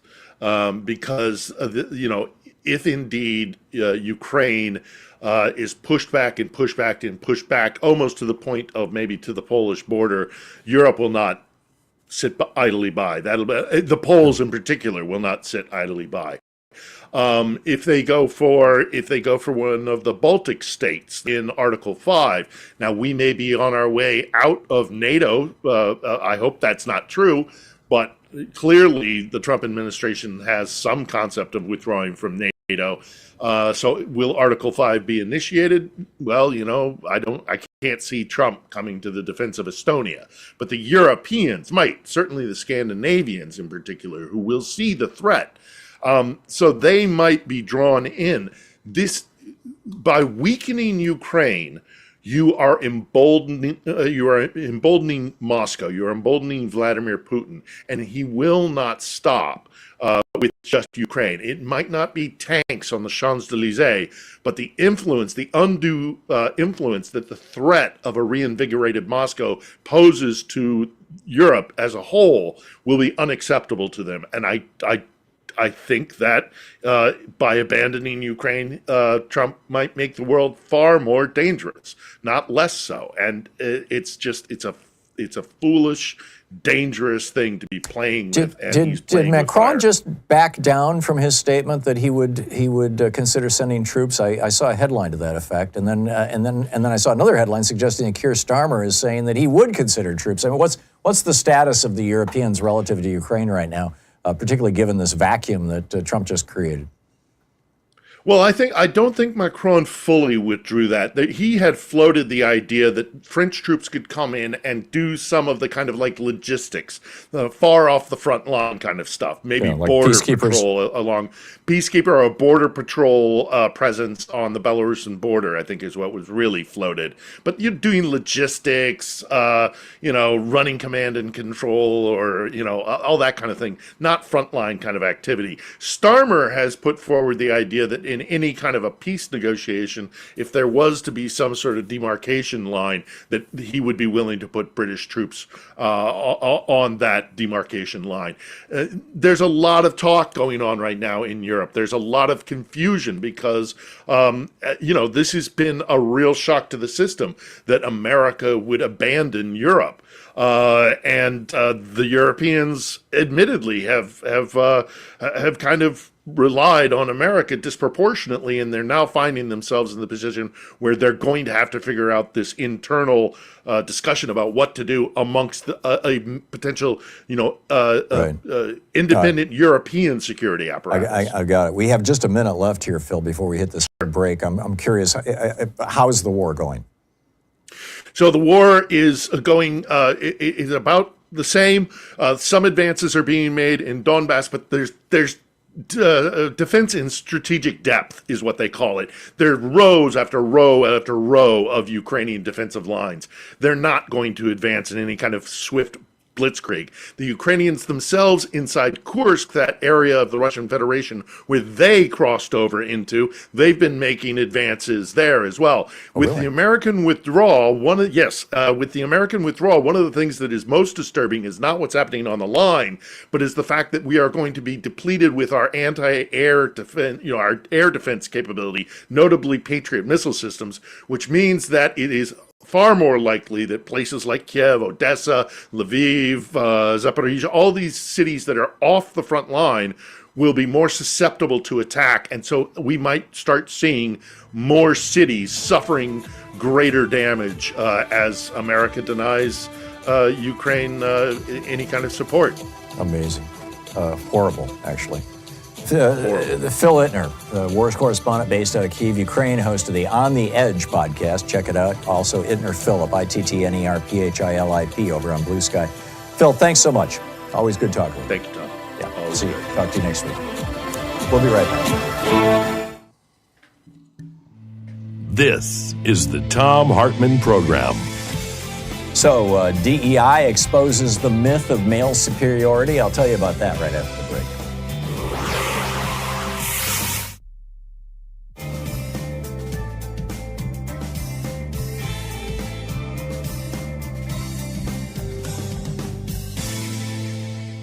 And welcome back. Lamar in Pasadena, California. Hey, Lamar, what's on your mind today? Hey, Tom, how are you? Fine. I was calling in reference to Trump and the Saudi Arabia deal he's making for his golf courses. Yeah. But very quickly, I'd like to address what a kind of a frustrated caller indicated a couple of days ago when he said that black people were no longer going to vote in the midterms and I'm not buying it. Yeah, I'm not buying either because I'm not sure how much of that was voter suppression, as indicated by Greg Palast and whatnot. But we'll have to see what happens. But some black people are frustrated about it. I don't know to what extent. However, I wanted to address that Saudi Arabia thing. Isn't that sort of like illegal, like the same thing he did with the post office back when he was first elected, and making business deals with Saudi Arabia? Isn't that like he's like co-opted by them or whatever? I mean, does somebody have oversight? The supreme law of the land is the Constitution. It's the law that is above all other laws. And the Constitution says that no foreign prince or king shall give any sort of emolument, in other words, gift, to any American president. Saudi Arabia, of course, Trump is meeting with the Saudis, I think today, or at least this week, about the Live Golf Tour, the golf tournament, which delivers millions, perhaps even hundreds of millions of dollars to Trump every year. And I think this is just another Saudi way of spiffing him, of subsidizing him, in addition to the $2 billion they gave his son-in-law. Right. Well, I think it's illegal. It's blatantly illegal, Lamar. The problem is, who's going to enforce it? The two ways that you would enforce an emoluments clause violation are, one, you could do it through the Justice Department. That's not going to happen. Pam Bondi is not going to, direct the FBI to investigate Donald Trump and direct the DOJ to prosecute him. Or the second way is for Congress to impeach him. And that ain't going to happen either, as long as Republicans control the House and the Senate, and they're just absolutely terrified of King Donald. So, yes, it's illegal, and this is another breaking of constitutional norms. I mean, Jimmy Carter famously put his peanut farm in a blind trust. He had no control over it the 4 years he was president. As a result, the guy running it kind of ran it into the ground. He ended up having to sell a bunch of his farmland, to pay off the debts that this guy ran up. Trump, no, he's not doing that. He's running his business. We learned 6 months ago or so that during his first term, several times a week, he would be signing checks in the Oval Office for the Trump business, that he was continuing to run his business while he was in the Oval Office, which is nakedly illegal. I mean, just right on its face, prima facie, illegal. And yet he's been doing it. This guy has no respect for the rule of law. He thinks rules and laws, it's like Leona Helmsley, only little people pay taxes. In Trump's mind, only little people obey the law. Kings don't have to obey the law. If I say it, it is the law, is what he said a couple of days ago. So, yeah, I'm with you, Lamar. I think that this is, a corrupt foreign kingdom that wants to, that owns the Trump family. I mean, just right up front, and that's why they're doing the Ukraine negotiations in Riyadh. Is, hey, they own the Trumps. So, Lamar, I got to run, but spot on. Thank you, and thanks for your comments on our previous caller. It's 22 minutes past the hour. I'll be back with you in 60 seconds. Stay tuned. It's the Thom Hartmann Program.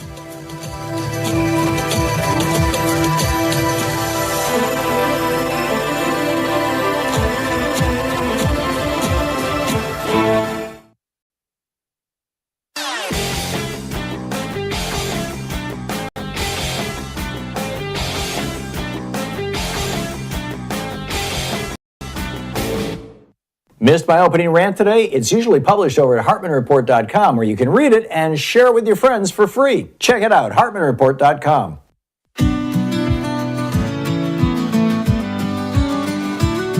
In '94, the paper signed, a promise made to ease the mind, a deal of trust, a hopeful dawn, but now we see how it went wrong.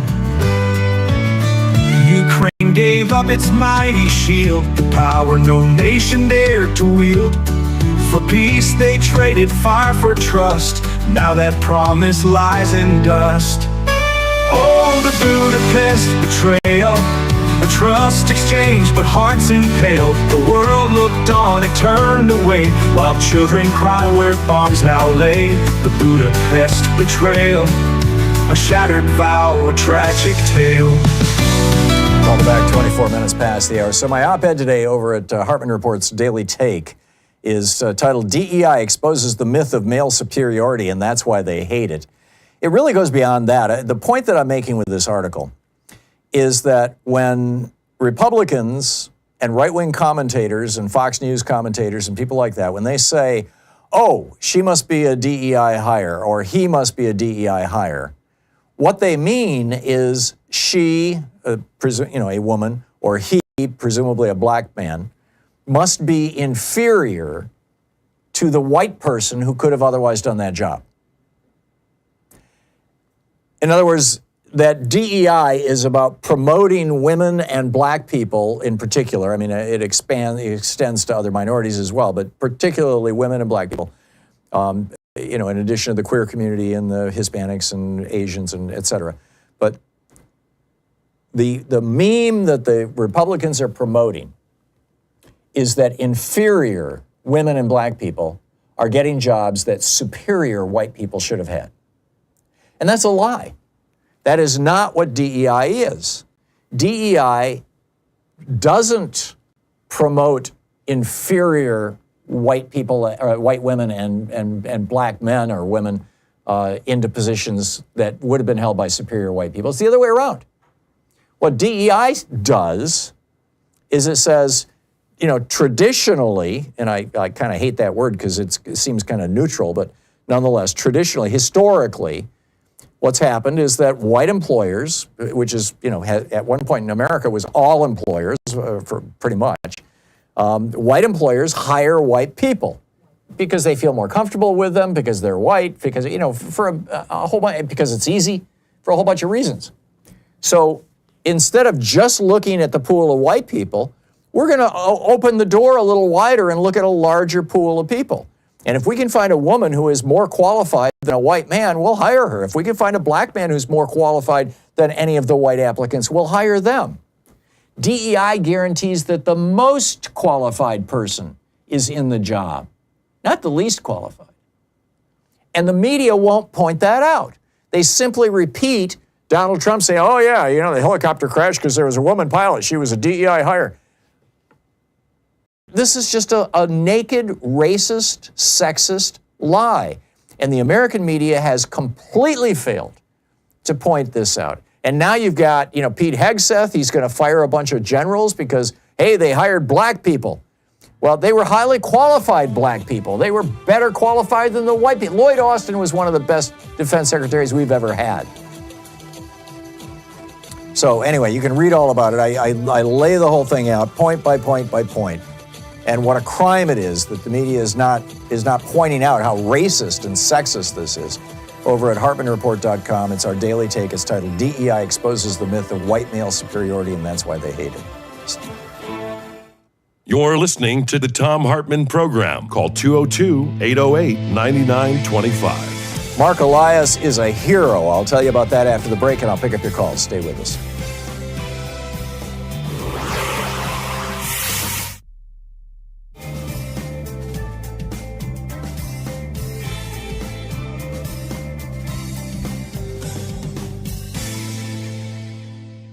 The book today is Jailbreak Out of History by Butch Lee. This is from the first chapter, Jailbreak Out of History, Harriet. Focus on Amazons, about why we deal with real women as myths, girls who never really existed. Yet and again, all are around us, and that we can't bring ourselves to see. Because seeing through white men's eyes is about non-vision of ourselves. So let's deal with a real Amazon. Think about Harriet Tubman. Take 6 months. In fact, take a year and think. Break it on down. What does it mean to be the most famous new African woman in U.S. history? What does it mean to be stuck in that lie? What's the meaning of being famous while being hidden and disfigured and dissed? Let's jailbreak Harriet Tubman out of white history and place her in Amazon and new African, her story, her people's story. Harriet Tubman's life is a live weapon placed in our minds, showing us what it means to be an Amazon, which is why the capitalist patriarchy has forbidden us to touch on it for so long. In this, maybe for the first time, we can see Amazons as a future force in a clash of peoples and nations, not as myths, but as players in the whole difficult course of world politics. We can also appreciate the bittersweet tang of reality as the peeling away of layers of propaganda and disfigurement which have hidden Harriet from us exposes how much we assume and how little we have known. New African women have already pointed out the significant pattern of Harriet's exclusion. Cultural critic Bell Hooks said recently, if we could recover Ida B. Wells and Harriet Tubman to the extent that we've recovered, say, Zora Neale Hurston, I think that's an important contrast because people want to bury that revolutionary black female history. Historian Deborah Gray White connects Harriet's treatment to a larger pattern in the mainstream history of slavery, in which black women, quote, were reduced to insignificance and largely ignored, end quote. In examining the influential historian Stanley Elkins, she points out, quote, that Elkins seems to omit women altogether was accentuated by his description of slaves whom he identified as part of an American underground, those who never succumbed to Samboism. Among those mentioned were Gabriel, who led the revolt of 1820, Denmark Vesey, leading spirit of the 1822 plot at Charleston, and Nat Turner, an omission conspicuous by its absence, was Harriet Tubman. If Elkins had really been thinking of slaves of both sexes, he would hardly have forgotten this woman, who became widely known as the Moses of her people. End of quote. Patriarchal capitalisms, which only want Amazons to be exotic myths about forgotten ages, have hidden Harriet Tubman in her own fame. They both trivialize and exceptionalize her. These are tools of oppressor culture. The stripped down and censored version of her life is told in elementary schools all over the U.S. empire. So much so that everyone thinks they know her story already, although they don't. Harriet Tubman was born in slavery in Maryland around 1820. She escaped to the North when she was 29, but kept returning secretly to the South again and again to help other slaves escape. For this, she became known as Moses. True statements. But by limiting her, it becomes clever propaganda against her and against her people. Where patriarchy has been unable to deny that women do significant things, it denies the full meaning of what we do by trivializing them. Mary Daly, feminist philosopher, traces the enormity of what patriarchy has done to us. In ancient Greece, the goddess Hecate, also known as Artemis and Diana, was sometimes known as Trivia by a three-faced statue. That was also the name used for the intersection of three paths, which in many old cultures were the sites of mystical power. She writes in Gynecology, quote, "In light of the cosmic significance of the term trivia as the crossing of the three roads, and of the goddess who bears this name, contemporary meaning of the term in English should be examined. The English term, which according to Merriam-Webster is derived from the Latin trivium or crossroads, is defined as common, ordinary, commonplace, of little worth or importance, insignificant, flimsy, minor, or slight. Of course, according to patriarchal values, that which is commonplace is of little worth. For in a competitive hierarchical society, scarcity is intrinsic to worth. Thus, gold is more important than fresh air, and consequently, we are forced to live in a world in which gold is easier to find than pure air." End quote.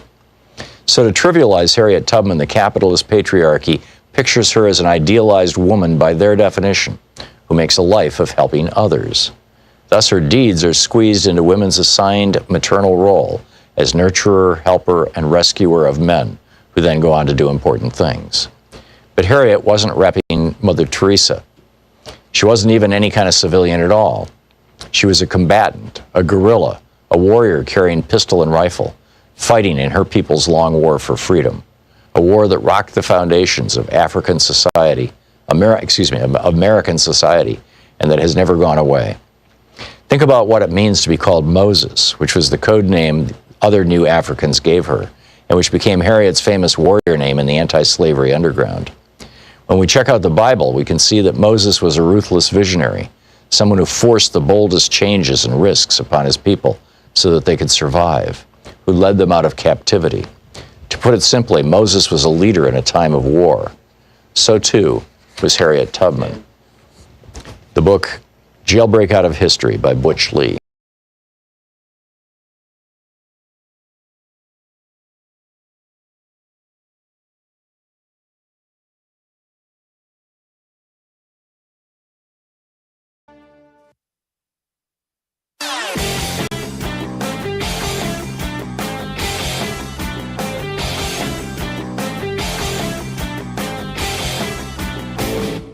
Our daily song is now available on Spotify, Apple Music, Amazon Music, YouTube Music, Pandora, Tidal, Deezer, iHeartRadio, and a whole bunch of other platforms. Just look for songs by Louise and Thom Hartmann. Check it out.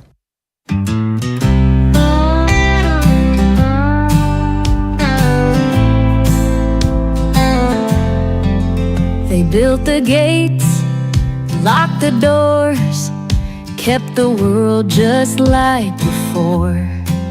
Said it's merit, said it's fair, but the truth was never there. Now the walls are breaking, truth illuminating. They can't stand to see a world where they compete. DEI exposes the lie that only white men touch the sky. They're afraid 'cause now they see we don't need their legacy. It was never about the usurping power like the rest. They cry unfair, they scream not right. When we walk in, stand up, shine bright. But we don't rise by dragging down. We just refuse to bow and drown. Now the world is changing, their fears escalating. They can't face a place where skill beats their race. DEI exposes the lie.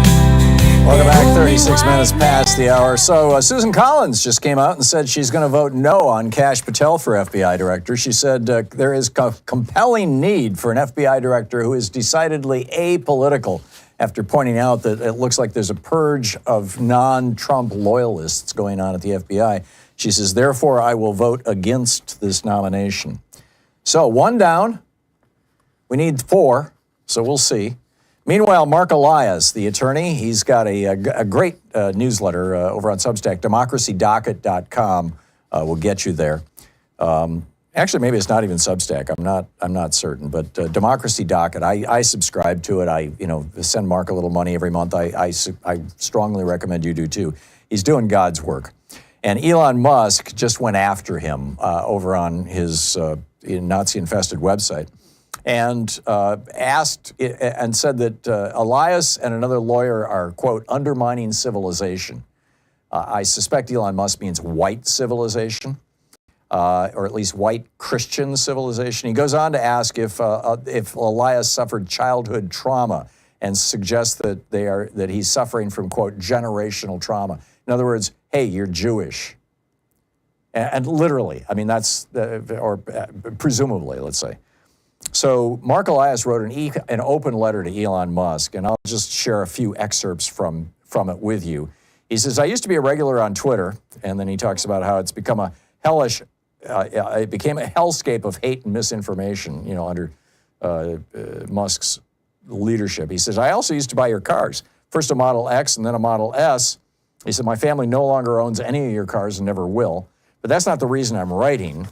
And then he goes through and he tells this fairly long story, which I won't read the whole thing to you, about how his grandfather, at the age of 3, came to the United States from Russia when the Tsar was cracking down on Jews. There was this one little region of Russia where Jews were allowed to live, and some of them fled, and his grandfather was one of them. And so, yes, he says, I may be suffering generational trauma. What does that have to do with anything? And then he goes on to say, you are very rich and very powerful. You've thrown in with Donald Trump. Whether it's because you think you can control him or because you share his authoritarian vision, I do not know. I do not care. Together, you and he are dismantling our government, undermining the rule of law, and harming the most vulnerable in our society. I'm just a lawyer. I don't have your wealth or your platform. I don't control the vast power of the federal government, nor do I have millions of adherents at my disposal to harass and intimidate my opponents. I may even carry generational trauma. But you need to know this about me. I am the great-grandson of a man who led his family out of the shuttle to a strange land in search of a better life. I am the grandson of the 3-year-old boy on that journey. As you know, my English name is Mark, but my Hebrew name is Elhanan, after the great warrior in David's army who slew the powerful giant. I will use every tool at my disposal to protect this country from Trump. I will litigate to defend voting rights until there are no cases left to bring. I will speak out against authoritarianism until my last breath. I will not back down. I will not bow or scrape, and I will never obey. Defiantly, Mark Elias. God bless that man. DemocracyDocket.com. We should get Mark on. I'd be happy to have him on once a week and give us an update on what he's doing. I really want to promote his work. All right, so what's on your mind today? Let's pick up some calls here. If I can find my mouse. Oh, there it is. Nancy in Woodland, California. Hey, Nancy, what's up? Oh, hi. I was just kind of tearing up when you were reading that, so I'm trying to talk. It was powerful. I just wondered. It was very powerful. And also the book about Virginia Hall, you mentioned that on your break, and it's a great book. She's a wonderful woman. It's amazing. But anyway, my question is, the military takes an oath to protect and defend the Constitution, and not a party or anything. As do all of our politicians, by the way. Exactly. And I'm just wondering, do you think a substantial number of the military would refuse to attack fellow citizens domestically if Trump tries to use them that way, like against protesters? And also, in that same vein, if Trump tries to use troops, you're talking about a possibility of World War III, to fight our traditional allies, the UK and Europe? I don't think that we're going to get into a conflict with our traditional allies, but God only knows. I mean, anything is possible. If Europe ended up in a war with Russia, would America intervene on Russia's side? Under Trump, it's possible. It's absolutely possible. With regard to the military, following an illegal order to attack American civilians, protesters specifically, history is not our friend in this regard. I can think of one time in recent history anyway, where the military of a country stood up against the president of the country and said, no, we're not going to do it. And that was in Brazil when they stood up to Bolsonaro. But by and large, people in the military tend to be very gung-ho authoritarians. They tend to be very, we take orders. We just take our orders and do what we're told. The president is the commander-in-chief, and he has awesome power and the perception of awesome power, particularly among, enlisted people in the military. So my guess is that if another Kent state, and only much, much larger, on a order of magnitude larger or even greater than that, were to happen, that it would play out the same way it did at Kent State. That people would be killed. And that's something that I think we need to concern ourselves with, particularly when you've got, basically a drunken ass like Pete Hegseth running our military.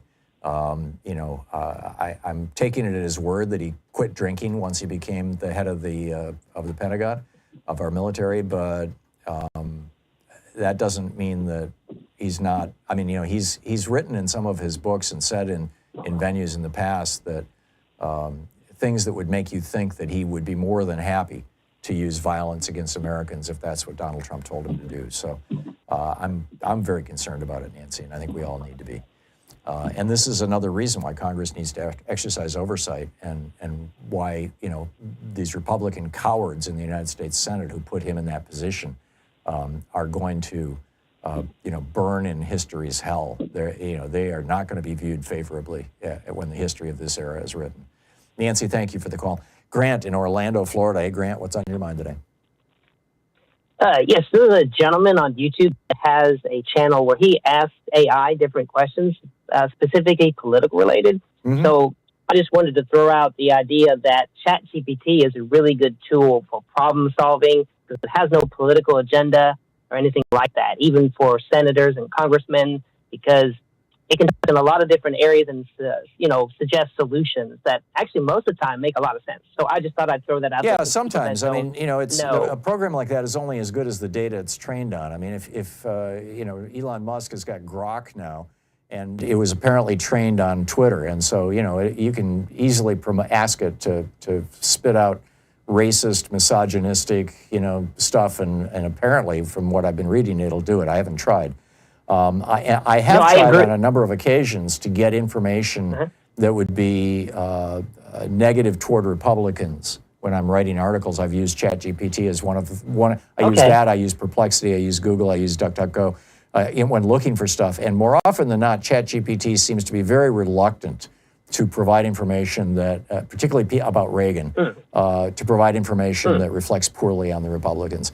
I don't know if that's just because the bias of the internet is toward conservatives and Republicans, could be, or if the bias of the people who trained the program, the data that they select train it on. There's so many more conservative websites out there, that are funded by right-wing billionaires compared to left-wing websites.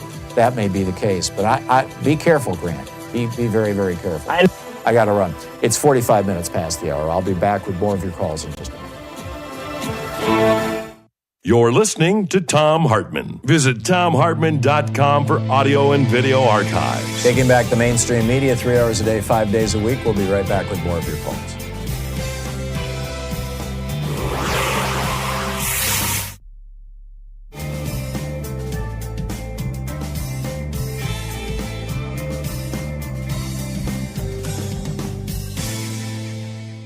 And welcome back.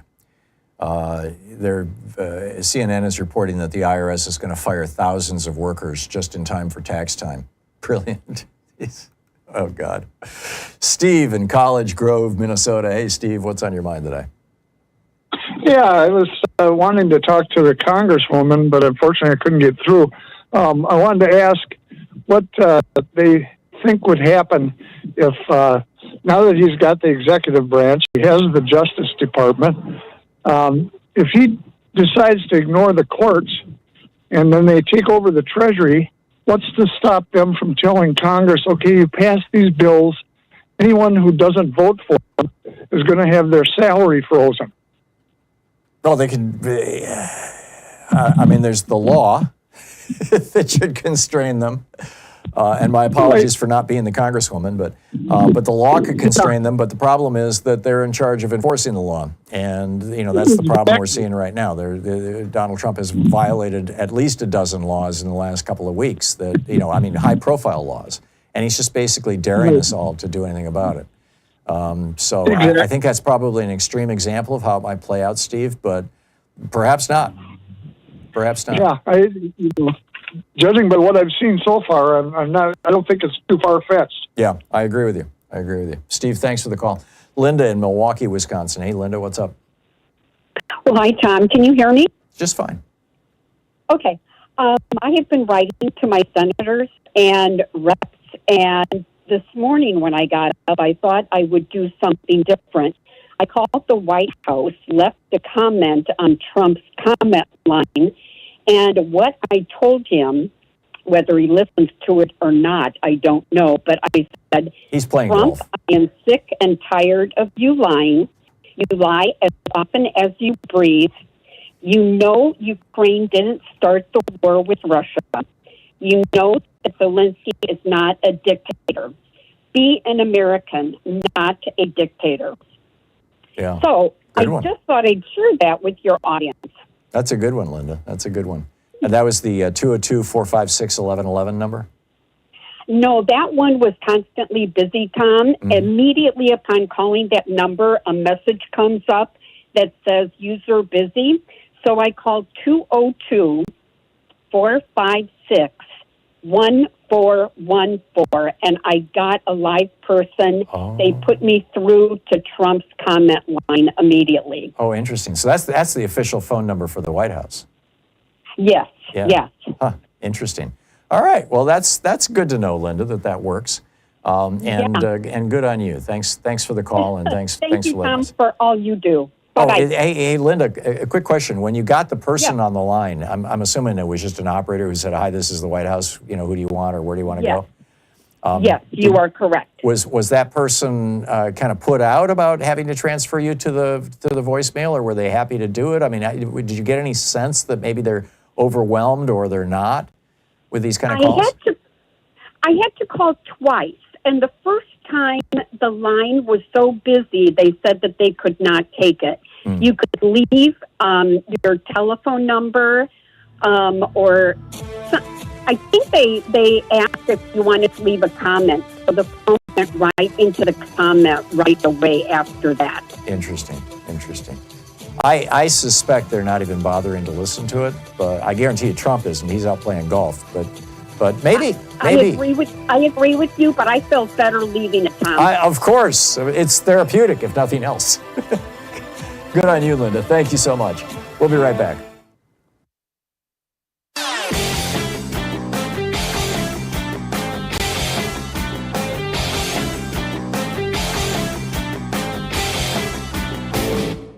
Hey, thanks so much for sharing our program and for reaching out to our stations and sponsors and letting them know that you're listening. It really means a lot to us.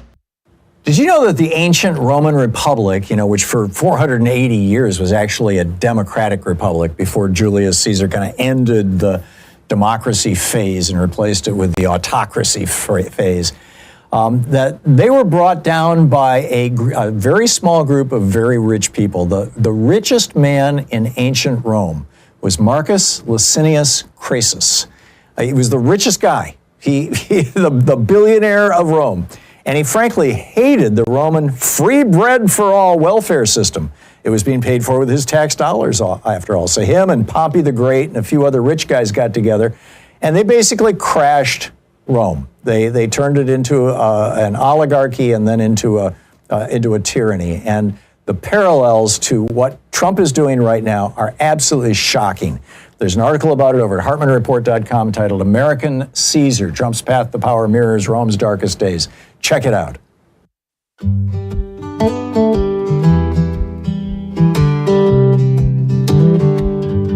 There's a boy on the border, crying in the cold. A mother holds her daughter, her hands tired and old. The promise of a nation carved deep in stone feels like it's cracking, like we're losing our home. The soul of America is breaking apart. We're losing the thread that once tied every heart. But the light's not gone, it still burns bright. If we stand together, we can make it right. 52 minutes past the hour. Welcome back. Picking up your calls here. David in San Francisco. Hey, David, what's up? David in San Francisco? Going once? Going twice? You got the button pushed, right, Sean? Okay. Jan in Seattle. Hey, Jan, what's on your mind today? Yes. I was calling about our do nothing, actually deliberately do nothing Congress. I think I want to put a plea out to them to help us out of this because they can. I think they can. 218 to 2 is outnumbering the 2. And the 218 can stick together. They've shown us they could stick together and stand up against his comments about the Ukraine and Medicaid and Medicare and Social Security. And I doubt their constituents would vote them out for that. So I was hoping they have the power to override him and show and finally bring some common sense. I mean, what do they have to lose? What they have to lose if they stick together and go with him is we're in a snowball down toward World War III. So I was just hoping they're listening and they might think about doing that. Number 2, his comments are looking to us like slash and burn and fast, but they're calculated on Russia's side, Saudi's side, on even Project 2025. So I'm worried within the next month or week or who knows. He struck the match and he's lighting this grenade, and it's just a matter of time that Putin is going to set up the Ukraine to start their war, or he's going to find a reason and then they're going to ask us to jump in. Yeah. So I share your concerns, Jan. I think it's important that everybody realize that Putin is a billionaire oligarch, Donald Trump is a billionaire oligarch, Elon Musk is a billionaire oligarch, and Mohammed bin Salman is a billionaire oligarch. And if anybody thinks that these 4 men give a damn about anything other than themselves and their billions, they're nuts. Yes, and the billionaires, they're billionaires that inherited the money, so they don't respect the people at Microsoft, Mark Cuban, they earned their money even I think Facebook, they understand money differently, and they know what it's like to not have money. And I think these guys are way out of touch with the rest of us, and so it's so dangerous, But I think there's a way out if the Republicans could help us. I get it. in Congress. Yep, Jan, thank you. And this is the reason. And Rachel Maddow made this point last night, and I wrote an op-ed about this a week and a half ago at Hartmann Report, that we all need to be reaching out to Republicans every single day and demanding that they stand up to this man and his billionaire autocratic agenda. Jan, thank you. Michael in Gainesville, Florida. Hey, Michael, what's up? Yes, hi. First off, when it comes to DEI, I think we're all on the same page, but I did hear Mr. Eli Mistal yesterday on C-SPAN talk about it in a way that really opened my mind. He described it as a policy that was in response to the Civil Rights Act, and not to be afraid to look at it. And once I did, what you see is that DEI in societies is bifurcated. There's how it's dealt with in business and social, and there's how it's dealt with in schools. And what's interesting is it really points out your myth of white male supremacy, because when it comes to schools, I think women aren't an issue because they're kind of smarter than us and they do good in schools.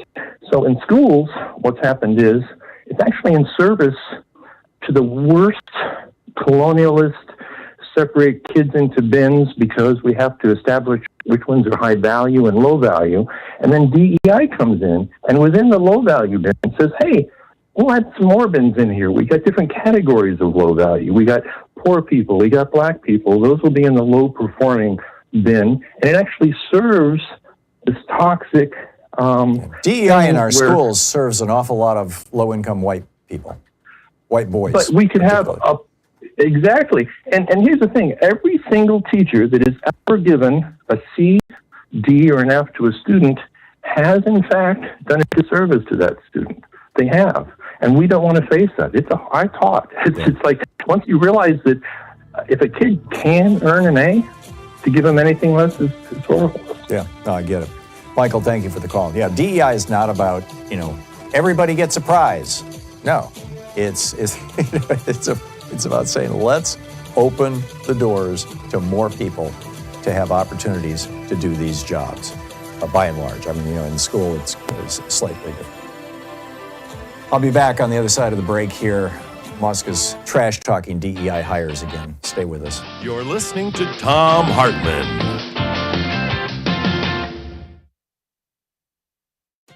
Corporate AD.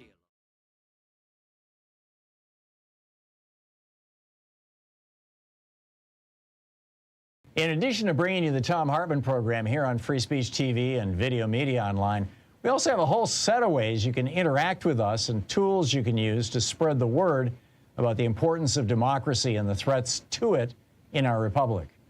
First, there's your daily homework.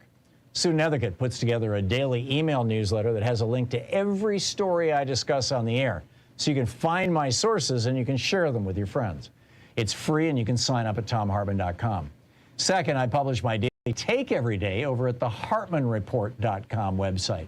That's also free if you want the daily 5 days a week rant in your inbox. No ads either. Third, we have the podcasts. There's the free 1-hour version of our daily show that's advertising supported. You can find that wherever you get your podcasts normally. And then there's also the podcast of the entire 3-hour show with no advertisements, and that's available by subscription over at thomhartmann.com. So check them all out at thomhartmann.com and hartmannreport.com.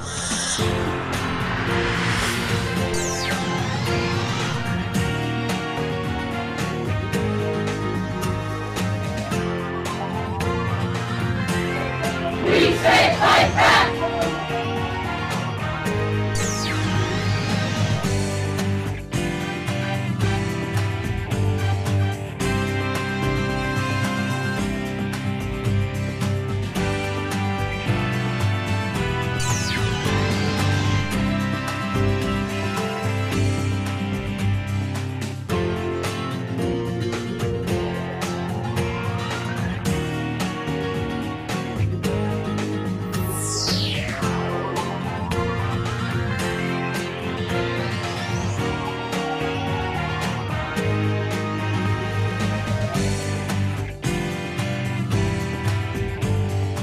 Book today is Jailbreak Out of History by Butch Lee.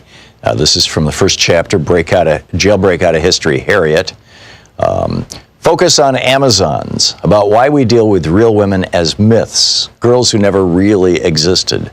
Yet and again, all are around us, and that we can't bring ourselves to see, because seeing through white men's eyes is about non-vision of ourselves. So let's deal with the real Amazon. Think about Harriet Tubman. Take 6 months. In fact, take a year and think. Break it on down. What does it mean to be the most famous new African woman in U.S. history? What does it mean to be stuck in that lie? What's the meaning of being famous while being hidden and disfigured and dissed? Let's jailbreak Harriet Tubman out of white history and place her in Amazon and New African, her story, her people's story. Harriet Tubman's life is a live weapon placed in our minds, showing us what it means to be an Amazon, which is why the capitalist patriarchy has forbidden us to touch on it for so long. In this, maybe for the first time, we can see Amazons as a future force in a clash of peoples and nations, not as myths, but as players in the whole difficult course of world politics. We can also appreciate the bittersweet tang of reality as the peeling away of layers of propaganda and disfigurement which have hidden Harriet from us exposes how much we assume and how little we have known. New African women have already pointed out the significant pattern of Harriet's exclusion. Cultural critic Bell Hooks said recently, if we could recover Ida B. Wells and Harriet Tubman to the extent that we've recovered, say, Zora Neale Hurston, I think that's an important contrast because people want to bury that revolutionary black female history. Historian Deborah Gray White connects Harriet's treatment to a larger pattern in the mainstream history of slavery, in which black women, quote, were reduced to insignificance and largely ignored, end quote. In examining the influential historian Stanley Elkins, she points out, quote, that Elkins seems to omit women altogether was accentuated by his description of slaves whom he identified as part of an American underground, those who never succumbed to Samboism. Among those mentioned were Gabriel, who led the revolt of 1820, Denmark Vesey, leading spirit of the 1822 plot at Charleston, and Nat Turner, an omission conspicuous by its absence, was Harriet Tubman. If Elkins had really been thinking of slaves of both sexes, he would hardly have forgotten this woman, who became widely known as the Moses of her people, end of quote. Patriarchal capitalisms, which only want Amazons to be exotic myths about forgotten ages, have hidden Harriet Tubman in her own fame. They both trivialize and exceptionalize her. These are tools of oppressor culture. The stripped down and censored version of her life is told in elementary schools all over the U.S. empire. So much so that everyone thinks they know her story already, although they don't. Harriet Tubman was born in slavery in Maryland around 1820. She escaped to the North when she was 29, but kept returning secretly to the South again and again to help other slaves escape. For this, she became known as Moses. True statements. But by limiting her, it becomes clever propaganda against her and against her people. Where patriarchy has been unable to deny that women do significant things, it denies the full meaning of what we do by trivializing them. Mary Daly, feminist philosopher, traces the enormity of what patriarchy has done to us. In ancient Greece, the goddess Hecate, also known as Artemis and Diana, was sometimes known as Trivia and represented by a three-faced statue. That was also the name used for the intersection of three paths, which in many old cultures were the sites of mystical power. She writes in Gynecology, quote, in light of the cosmic significance of the term trivia as the crossing of the three roads and of the goddess who bears this name, contemporary meaning of the term in English should be examined. The English term, which according to Merriam-Webster is derived from the Latin trivium or crossroads, is defined as common, ordinary, commonplace, of little worth or importance, insignificant, flimsy, minor, or slight. Of course, according to patriarchal values, that which is commonplace is of little worth. For in a competitive hierarchical society, scarcity is intrinsic to worth. Thus, gold is more important than fresh air, and consequently, we are forced to live in a world in which gold is easier to find than pure air. End quote. So to trivialize Harriet Tubman, the capitalist patriarchy pictures her as an idealized woman by their definition, who makes a life of helping others. Thus, her deeds are squeezed into women's assigned maternal role as nurturer, helper, and rescuer of men, who then go on to do important things. But Harriet wasn't repping Mother Teresa. She wasn't even any kind of civilian at all. She was a combatant, a guerrilla, a warrior carrying pistol and rifle, fighting in her people's long war for freedom, a war that rocked the foundations of African society American society, and that has never gone away. Think about what it means to be called Moses, which was the code name other new Africans gave her, and which became Harriet's famous warrior name in the anti-slavery underground. When we check out the Bible, we can see that Moses was a ruthless visionary, someone who forced the boldest changes and risks upon his people so that they could survive, who led them out of captivity. To put it simply, Moses was a leader in a time of war. So too was Harriet Tubman. The book Jailbreak Out of History by Butch Lee.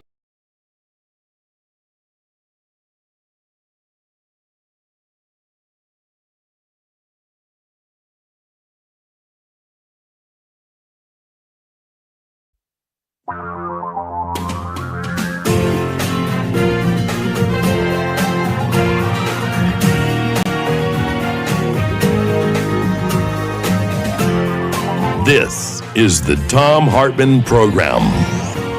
Welcome to hour 3 of our program. And so Elon Musk was tweeting, this is about the Los Angeles Fire Department. Libs of TikTok had tweeted, the LA Fire Department passed a racial security plan, or racial equity plan to end systemic institutional and structural racism in LA. Part of it is a chart to map I'm having a hard time reading this, but anyhow, so Elon Musk retweets that with his comment, they prioritize DEI over saving lives and homes. And so what do we hear next after that? Well, here's the headline from Dean Fiorsi over on CBS News. California fire captain found stabbed to death inside her San Diego County home. Now, nobody's really sure who killed her, and it might have been a domestic violence situation. It's Rebecca Marodi. She's 49. She's a 30-year firefighting veteran. She, according to CAL FIRE officials, she began her firefighting career in 1993 as a volunteer in the Moreno Valley. She served as a seasonal firefighter from 1994 to 2000. She was promoted to firefighter 2 in 2007. She was promoted to a fire apparatus engineer and to captain in 2022. So is this what Musk was talking about, and why was she killed? We don't, like I said, we don't know, but it just seems like an awful, noxious coincidence, if nothing else. Meanwhile, Bob Kennedy has a plan to make America, particularly America's mentally ill people, healthy. And by mentally ill, he's talking about people with attention deficit disorder, like me, apparently. Yes, and people with depression. He says his solution involves, this is, by the way, this is from Amanda Marcotte, who, writing over on Yahoo News, I'm guessing it probably first appeared at Slate or someplace like that. She says, Kennedy's solution looks very much like punishing people for perceived personal failures by putting people into labor camps, which he euphemistically calls wellness farms. As Mother Jones reported in July, she writes, people would be relegated to these farms where they would be denied their prescription medications. They would also be banned from having cell phones, computers, or other means to contact the outside world. They would be put to work full-time, presumably for little or no pay, growing organic food. He claims this process would reparent supposedly broken people, again framing mental health issues as not medical issues, but as personal failures. And then she goes on to note, he also says it'll be a place for people with ADHD and depression. Oh, how exciting. I get to go to a camp, a Kennedy camp. I'm so excited. Meanwhile, so many Americans died because of the Donald Trump's botched response to COVID in 2020. Over 1 million Americans died. And according to The Lancet, the British medical journal, over half of those people, or about half of those people, didn't have to die. They died because of the screw-up. I mean, we had literally the worst COVID death rates in the world were in Peru, because the guy who was the president of Peru never even acknowledged COVID existed and required everybody to continue going to work. They had the worst death rates in the world. Number 2, America. We had more COVID deaths per capita than any other country in the world except Peru. And I'm talking far and away, like twice as many deaths per capita as many other countries. And as a result of that, 1.7 million deaths among Americans who are 25 years or older occurred between 2020 and 2023. The majority of them, of course, happening in 2020 and 2021, the years that Trump's policies were having impact. And the result of that is that Social Security right now has $205 billion more than they should have, because 1 million people died and they're not drawing Social Security. It's pretty amazing when you think about it, that you can quantify the impact of Donald Trump's incompetence and racism. I mean, it was in March of 2020, he shut down the country, the right thing to do.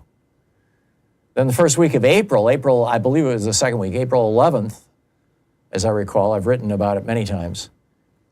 The New York Times and the Washington Post on the same day both ran the same articles, or essentially the same articles, the same headlines that were then picked up by all the media, which was that more black people than white people.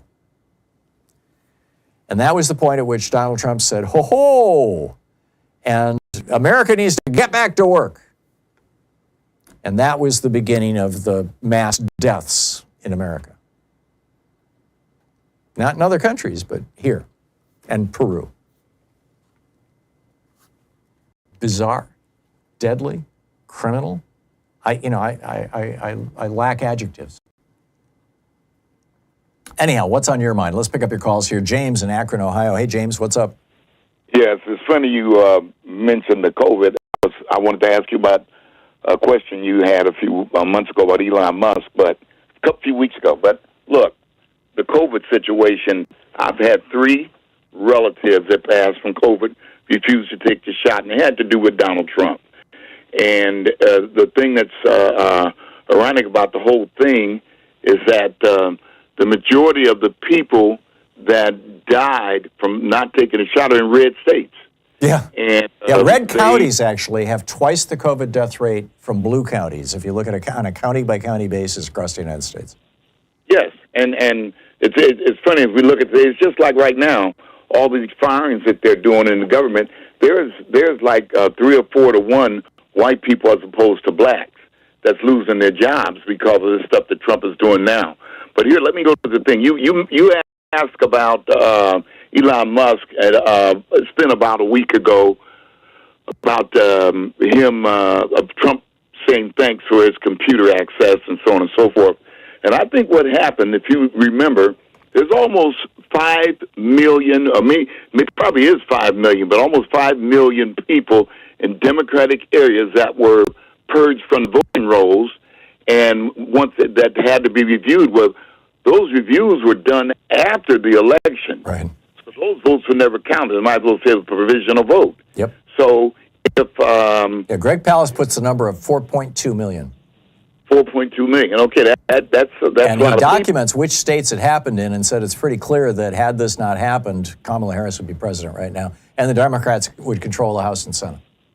Exactly, and then and then another thing that he did strategically, and the Republican Party has been doing this for some time, that they always find something to call whomever is on the Democratic Party a racist running for government, whoever is running for president. They did it to Biden. They did it to Kamala Harris, a black woman, stating that she was so anti-black with all the black people that went to prison in California when she was a prosecutor. Yeah. If they bust you for dealing drugs, she got to prosecute him. She can't sit there and say, "Oh, I'm not going to get him because he's black." She can't do that. Yep. And she did her job. And they went through what's the name of Planned Parenthood with Hillary Clinton and talking about Hillary. Well, people talked about Hillary as being racist, but if you remember when Hillary got out of college, one of her first jobs was fighting for school segregation and stuff in the South. Right. And if I remember, if I remember right, Hillary got ran out of a couple cities, and but they never mentioned that, and the Democratic Party never mentioned all the things that the Clinton family did for Black America. Yep.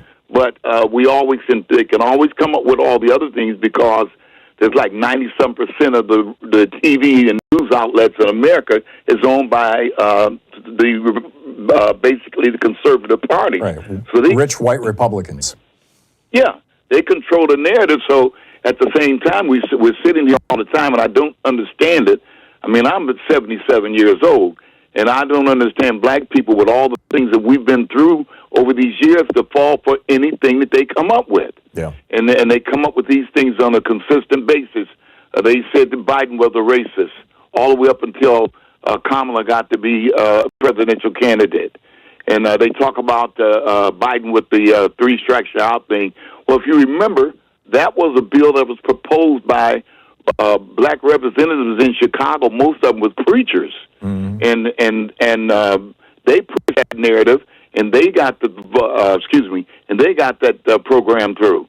Yeah. But they blame Joe Biden for it. Oh, they'll always figure out a way to blame, black people or the allies of black people for pretty much everything. Yes, Joe Biden should not have been tagged with that, but they did it. Yeah, I'm with you, James. I'm with you. Yeah. James, I got to run, but thanks for the call. It's nice to hear from you. I appreciate it. 15 minutes, well, now 16 minutes past the hour. I'll be back with more of your calls in just a moment. It's the Thom Hartmann Program. Speaking the truth, the Elon Musk we'd really rather you didn't know all about. I'll be right back.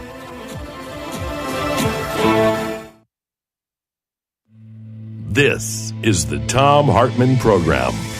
It's your media support group for We the People. Stay with us. Back with your calls in just a second.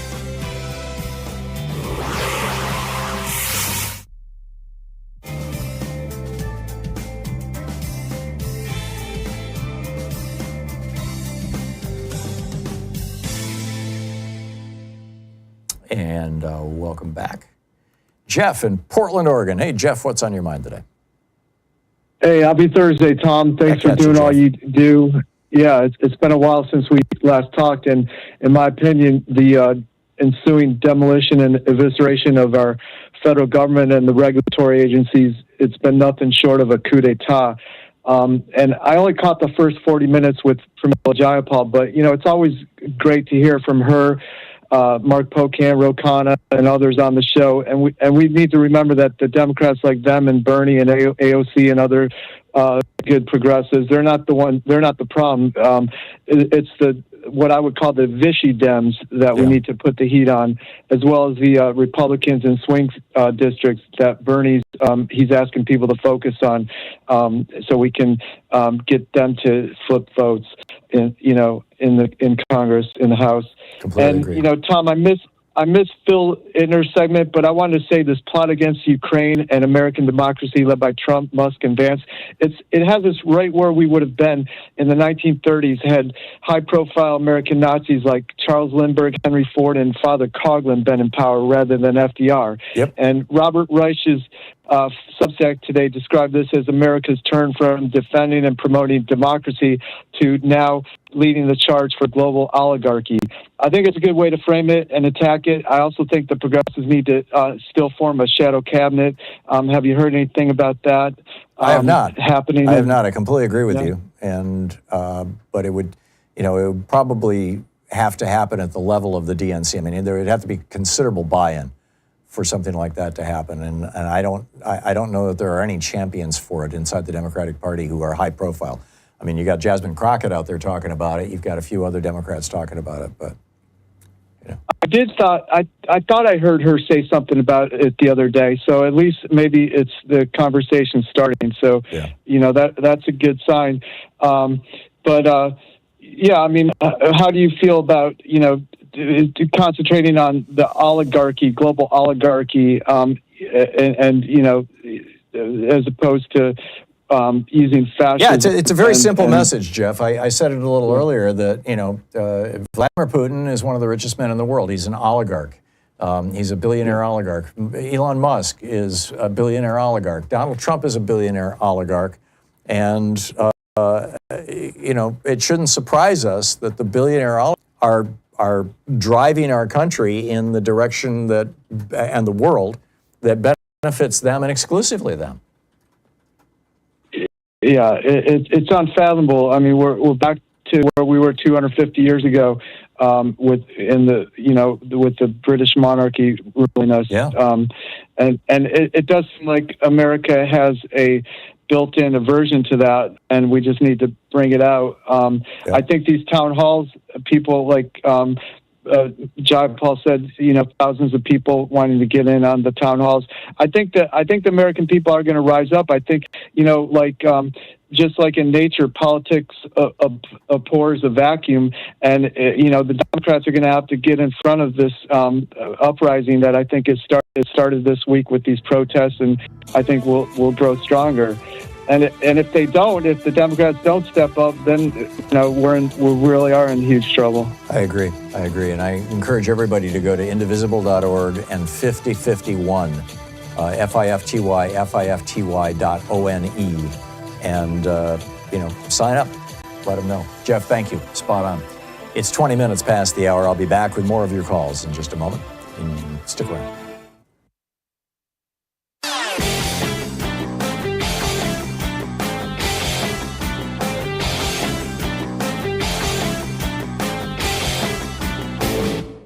Change starts with you. You can be calling your Democratic or Republican representatives to let them know what you think by calling 202-224-3121. It's the Capitol switchboard. It'll get you right through to them.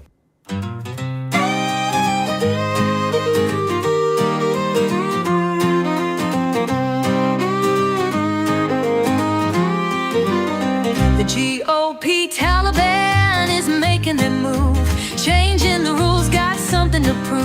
They don't want your voice, don't want your choice, trying to take your vote, trying to drown your noise. They're slamming the doors, cutting the lines, saying your name don't match, so you're left behind. They're scared of your power, afraid of the day when the women they silence won't fade away.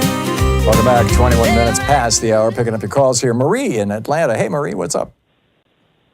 Hey, Tom. Thanks for taking my call. So I wanted to point out something that I'm not sure folks understand about all of these mass layoffs and firings in the federal government. After 5 years in government service, a federal employee is vested in the Federal Employment Retirement System, FERS, which includes a pension. Mm-hmm. Okay. Pensions are funded on the basis of A, their members' contributions, and B, the investment of those contributions. Right, now there's a length of service. Exactly. And there's the length of service as well. But again, the investments have to produce the income to sustain not only the growth of the fund pool, but also the payouts. Sure. Okay? You start laying off a bunch of people, your stream of payments in is now severely decreased. Oh. And if those investments don't perform well, now you have an unfunded liability in the pension system. The federal pension system is backstopped by the taxpayers. So now think about all these people who are getting laid off, the amount of the pension system unfunded liability growing, and the taxpayers having to pay for it. And before anybody starts hating on the federal employees getting a pension, that pension it used to be back in the 70s when my parents were in it. But in addition to that, that pension system are elected officials. So Donald Trump and all of the federal electeds are also in that pension system. Trump, after one term as president, so he's already got his pension in place. Yeah. But everybody else after 5 years of service. So think about that. We're going to be paying for these people who are doing nothing for us, and we are backstopping the pensions that they're going to be. Yeah, I get it. I hadn't considered that, but that makes a lot of sense, Marie. Also, one of the things that has got me scratching my head is that the letters, the emails that are going out to people firing them, almost universally. I mean, all the ones that I've seen, and there's a bunch of them have been published on social media. All the ones that I've seen say, you are being fired for poor performance. My understanding is that if you're fired for cause, and that's cause, then you, number one, in most states, you can't apply for unemployment insurance. And number two, it may affect your eligibility to claim your pension. Do I have that right? I don't know that it affects your eligibility to claim your pension. I think once you're vested, you're vested. It's for those who are yet unvested. Not entirely sure what happens with their contributions, whether they're entitled to request them back or, Right. So basically, probably what this is all about is screwing people with regard to unemployment, not so much pensions. Yes. Yeah. Yes. Marie, thank you. That was fascinating. I appreciate you always bring something good to the show. Thank you so much. Thank you. Good talking to you. Beachside Bill in Orlando. Hey, Bill, what's on your mind today? Hey, afternoon, Tom. Hope all's well. I'm just watching the Cash. No problem here either. I'm just watching the Kash Patel FBI director nomination. It's 51 to 48. Susan Collins and Lisa Murkowski voted no against him, but looks like Kash Patel's going to make it through. Yeah. He's got 51 now. They should put the dollar sign in front of his name. Cash. The dollar sign, because that's.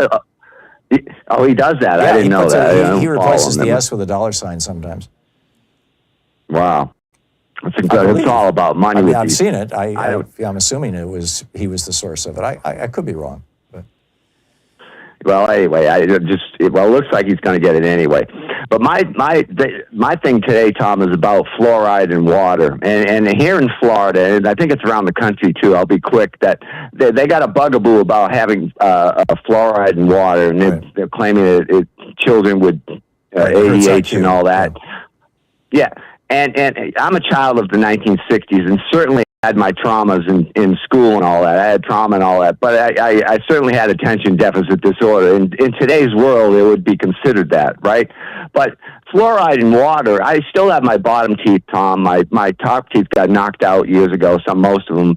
So, but my point is, why I am for fluoride in water. It's naturally in water, but I used to work in water and sewer, and then they clean water lines here with chlorine, which is bleach, So I just wondered how you put it out there. I know we got to go to commercial. The science is pretty conclusive that we've been doing this for 50, 60 years, and it doesn't appear to have an impact on IQ, although there is some epidemiology to that effect, which is kind of spooky. I'm ambivalent. I mean, if people want fluoride, they can get it in their toothpaste, right? Which was Bob Kennedy's argument.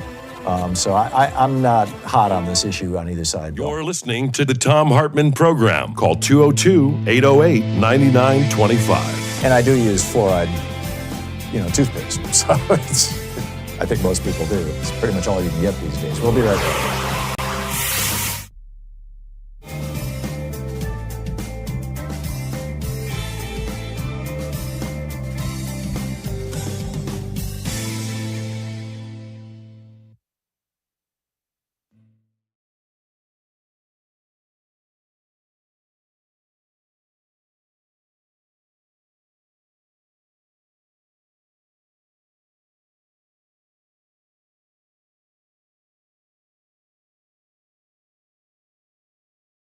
From Behold America by Sarah Churchwell, The Entangled History of America First and the American Dream. This is from the prologue. On Monday, 30 May 1927, a cool day with showers forecast, New Yorkers were gathering for the annual Memorial Day parades around the city.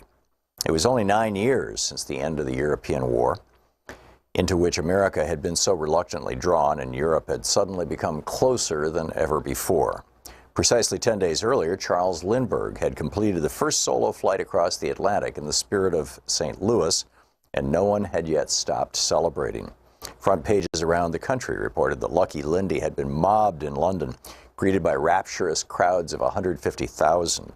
Few Americans were talking about much else than the newest national hero, but in New York that day, different kinds of mobs were about to gather. Around 8 a.m., a group of Italian immigrants living in the Bronx set out for the elevated train on their way to Manhattan to join the parade. But they were not going to honor the American soldiers who had died in the service of their country. They were supporters of Mussolini, planning to join 400 American fascists who were marching in Manhattan's Memorial Day parade as part of the official fascist movement in the United States. They had been invited by the parade's organizers, to the outrage of many anti-fascists, including Italian nationalists and anarchists who threatened violence if the invitation wasn't rescinded. It wasn't. Like all his fellow fascists intending to march that day, Joseph Carisi was wearing the black shirt uniform, sporting leather boots, jodhpurs, a black cap, and carrying a steel-tipped riding crop. When he stopped to buy a newspaper, Carisi was jumped by two men, stabbed in the neck, and left to die on the sidewalk. Another fascist, Nicholas Amoroso, who was running either to catch up with his group or away from the killers, reports vary, was shot 4 times, once right through the heart. One of the 2 murdered men had served in the American Army during the Great War. The other with the Italian Army, papers reported. The parade they had meant to join took place without them, a fascist delegation of several hundred that was guarded by police to, quote, avert disorder.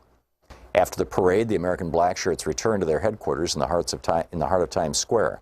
There, another of the fascists standing outside was set upon by 3 men. He defended himself with his riding crop as his fellow blackshirts charged out brandishing clubs and whips, chasing the assailant through the theater traffic in Times Square, who fled as the black-shirted mob tore through the traffic. 100 fascists, reported the New York Times, rushed the attackers. A melee ensued that was quickly dispersed by the police. There was also violence in Brooklyn, where a parade of fascisti marched from the Angelo Rizza Fascista League at 274 Troutman Street in Bushwick. The LA Times reported several hundred men were parading, including 40 or 50 in the black shirt uniform. Fights broke out between supporters and protesters mingling on the sidewalks, and an anti-fascist was found lying on the ground, stabbed in the back. He survived and identified a fascist as his assailant. Accompanied by 30 police reserves to forestall violence, the marchers made their way through Brooklyn, stopping at the Wilson Avenue station, where the fascisti came to attention and gave the fascist salute. They ended at a Roman Catholic church, where the priest blessed them under large American and Italian flags, while the police remained on guard. The biggest outbreak of violence that Memorial Day, however, occurred in Queens, where it centered around a different right-wing group, not Italian Americans, but the self-proclaimed 100% American kind. By 1927, the Ku Klux Klan had spread across the United States since its rebirth in Georgia 12 years earlier. The first Klan was formed in the immediate aftermath of the Civil War, as former Confederate soldiers in Tennessee created a secret society to promote white supremacism, and terrorize the newly freed slaves in the South during the Reconstruction era. The name is generally believed to have originated from the Greek word for circle, kuklos, while Klan pays homage to the mystified Celtic heritage supposedly shared by white Southerners. Within a decade or two, the first Klan had been successfully suppressed by law enforcement and died out by the turn of the century. But in 1915, it was resuscitated in Georgia, and by the early 1920s, the second Klan had achieved a powerful political presence in the United States, not only in the South, but across the country. I would add this is because of 1915, the movie Birth of a Nation came out. The Klan had an active presence in New York City and Long Island by 1927, with favorite slogans, which they even attempted to copyright at various points. That year, the Klan was calling attention to the fact that it first announced the program of 100% Americanism and of America First. They were not, in fact, the first to adopt these mottos, as this book will show. In 1927, both phrases had been around for a decade or more. But as far as the Klan busily copywriting hate was concerned, America First belonged to them. And on Memorial Day in Queens, 1,000 or so of them had gathered to march, many in white robes and hoods. They were accompanied by 400 women from the so-called Clavana, the feminine branch of the Klan. Some of the reported 20,000 spectators in Queens that day objected to the Klan's presence, as others defended their right to march. Scuffles broke out, and it turned into a riot. Women fought women, and spectators fought the policemen and the Klansmen as their desire dictated, said a newspaper. Klan banners were shredded, and 5 of their number were arrested, said initial reports, while a few others were caught up in execution as well.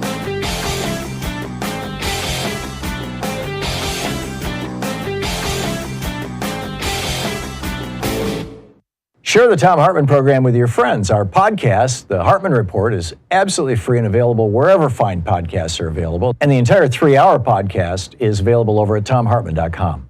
You know, when Volodymyr Zelensky became president of Ukraine, he was dealing with one of the more corrupt countries, a legacy of the Soviet time, with a number of very, very corrupt oligarchs who basically owned politicians. One of them, like Viktor Medvedchuk, was essentially the Rupert Murdoch of Ukraine. He owned a television network and a bunch of TV stations and was constantly pumping out right-wing poison and tearing people apart. And he owned a bunch of politicians. So, and this is the part most Americans don't know.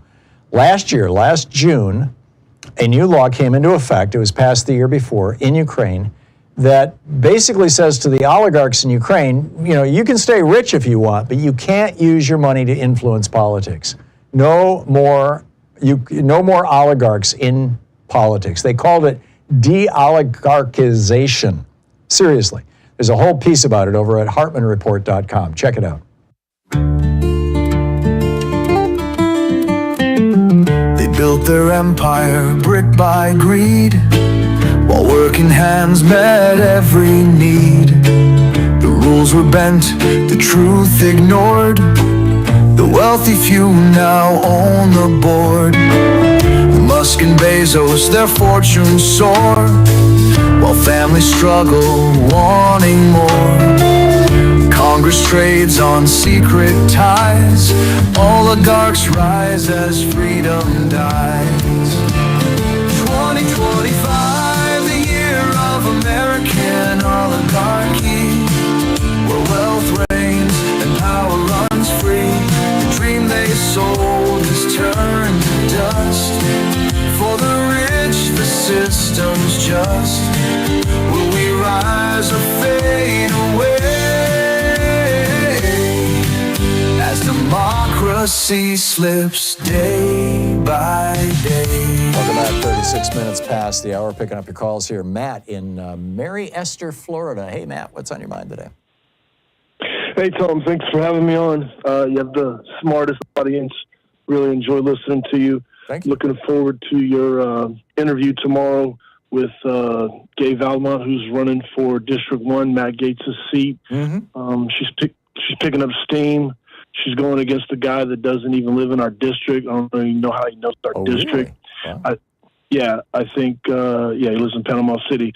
I think if she continues to nail down with the veterans, there's a heavy, heavy military influence here. We're probably the reddest district in Florida. Heavy military influence here. Last time, funding for a VA hospital on one of these two bases was up for a vote. Our congressman at the time, Jim Miller, who was the congressman before Matt Gaetz, voted it down. So we have the largest American military installation in the lower 48, and we don't even have a VA hospital. We got a lot of damaged and injured vets, a lot of PTSD going around. Wow. And we need that. We need her to hammer down on this. Mm-hmm. I've tried to sign up. If you could help her out, I've tried to sign up, not getting a lot of feedback from the campaign or even from the Okaloosa Democrats. I've signed up 3 different places. It's coming. I mean, it's coming out. What are you trying to sign up to do, Matt? Just door to door, canvas. Have you called your local Democratic Party? Yeah, I've called them, emailed them. Mm-hmm. I'm not on Facebook, but called them, emailed them. Go down there and knock on their door. Yeah, this should be a blue district. I mean, these are we got a lot of rural people here. Got a lot of self-employed people here. And I will tell you right now, without immigrants, Okaloosa County, where I am, Destin area, 90% of the job sites are, the construction sites are all built up with foreign labor, people that aren't from here. Right. So I'll look forward to that tomorrow, and I'll be listening. Thanks, yeah, sir. I'm looking forward to the conversation, too. Are you military or retired military, Matt? Not military. I was born and raised in Pensacola, Florida. I moved to the Mary Esther area, which is right there on the coast. I moved here in 1991, right out of college, and then I've been here ever since, and been listening to you since 2007. Wow. Well, thank you, Matt. Thank you. Thanks, Tom. So okay. Well, I'll do my best for you tomorrow, Matt. Thanks for the call. Sir. Good to hear from you. And thanks for the profile of your region there. Michael in Bronx, New York. Hey, Michael, what's on your mind today?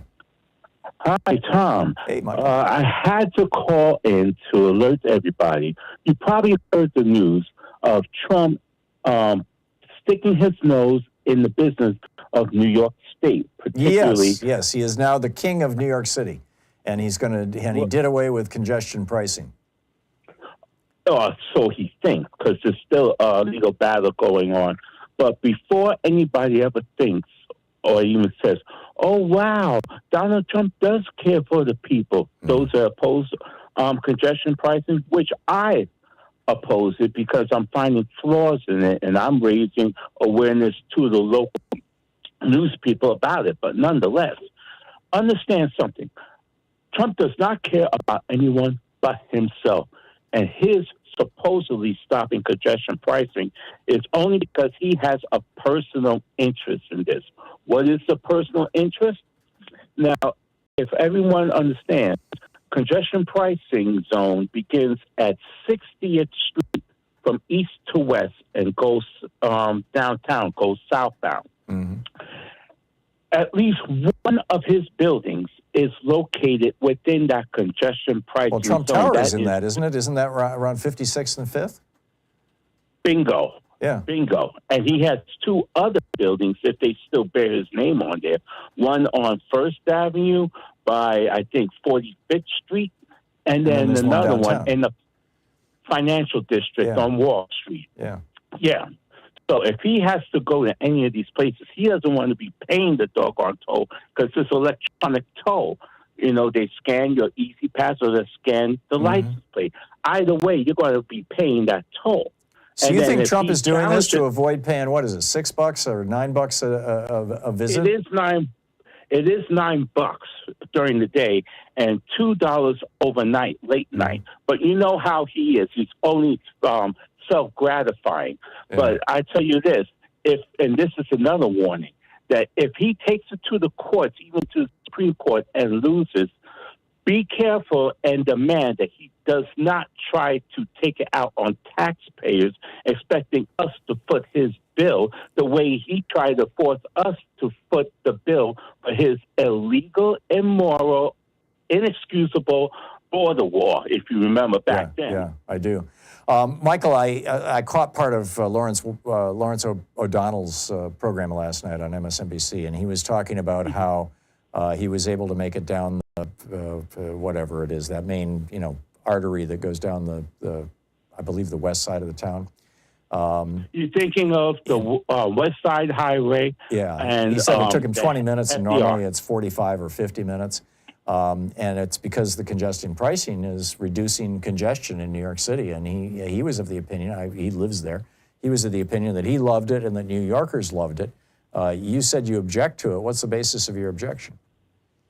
Because I found toll scanners, and at times I drive through Manhattan on FDR Drive if I have to go to Brooklyn, go across the Brooklyn Bridge. Mm-hmm. Now, they say the MTA chairman, Jan O'Leary, he says that West Side Highway and FDR Drive are exempt from congestion pricing and exempt from the tolls.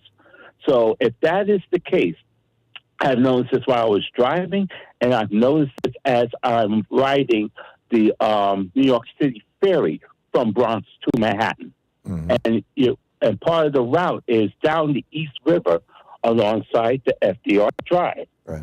Why then are there toll scanners located right by the overhead signs? It's behind it if you're going southbound on Are you FDR. sure they're toll scanners and not the police cameras that are looking for, criminals and scofflaws? No. It's nothing like that. If there are no speed cameras on a highway, only on local No, I'm talking about, But I think they call them pods. The police refer to them as pods, and they're cameras that are used for, if they've got a fugitive running through the city, they look for them that way. I mean, it's a big deal in Chicago, I know from...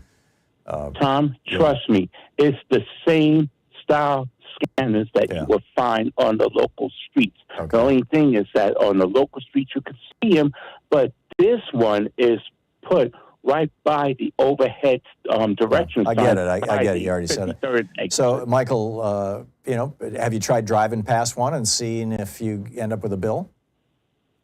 Well, I'm going to wind up to be doing that on Good Friday as I do drive downtown to Lower Manhattan. Let us know how it I works park my out, Jeep. Michael. I got to run. I got to move along to the next caller, but or actually, we've got to hit a break here. I will follow up for you. Yeah. Okay. Thanks a lot. Yeah, it'd be good to know because in any city, I mean, you see a city on camera, and it could be a lot of different things.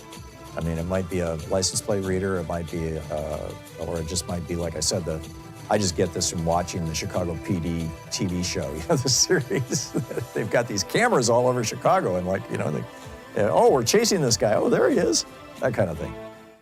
You're listening to Thom Hartmann. Visit thomhartmann.com for audio and video archives. So we'll be right back with more of your calls in just a second. Stay with us. Stay tuned.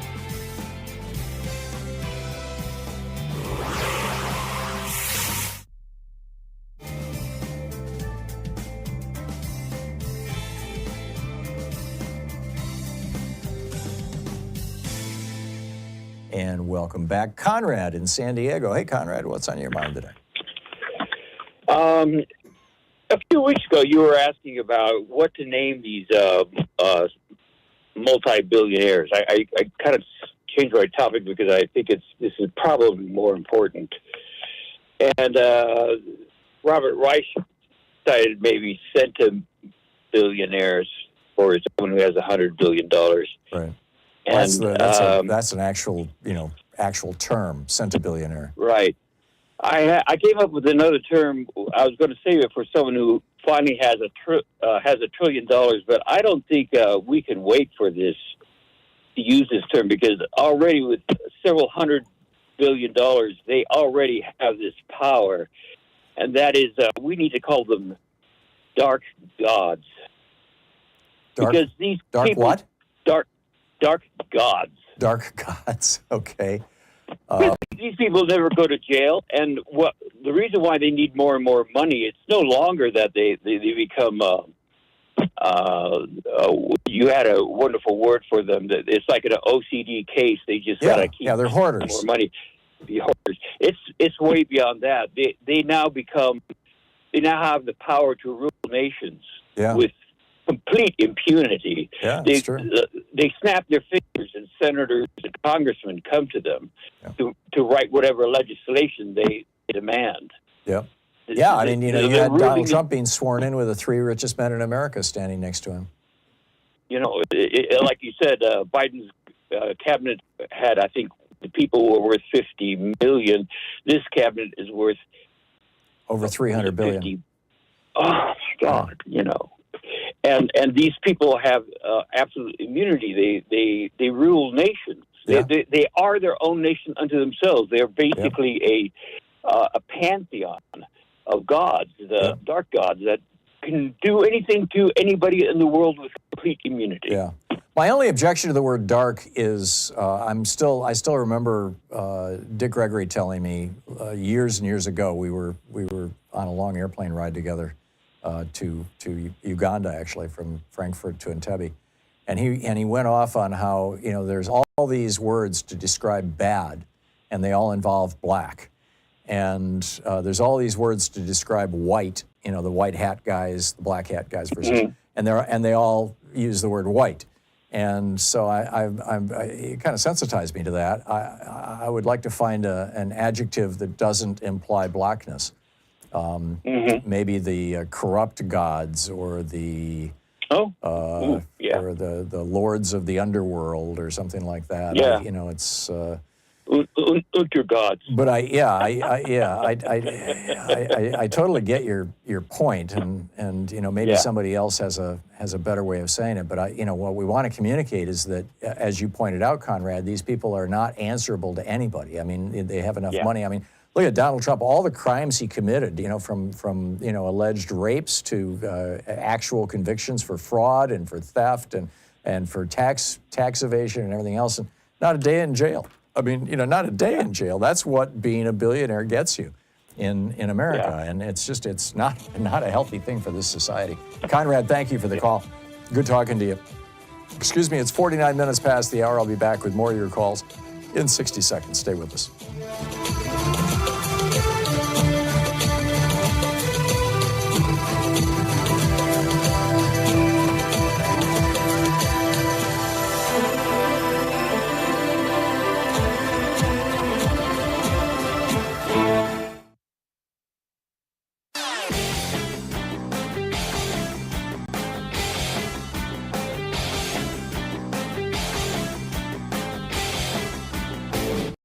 Our daily song is now available on Spotify, Apple Music, Amazon Music, YouTube Music, Pandora, Tidal, Deezer, iHeartRadio, and a whole bunch of other platforms. Just look for songs by Louise and Thom Hartmann. Check it out.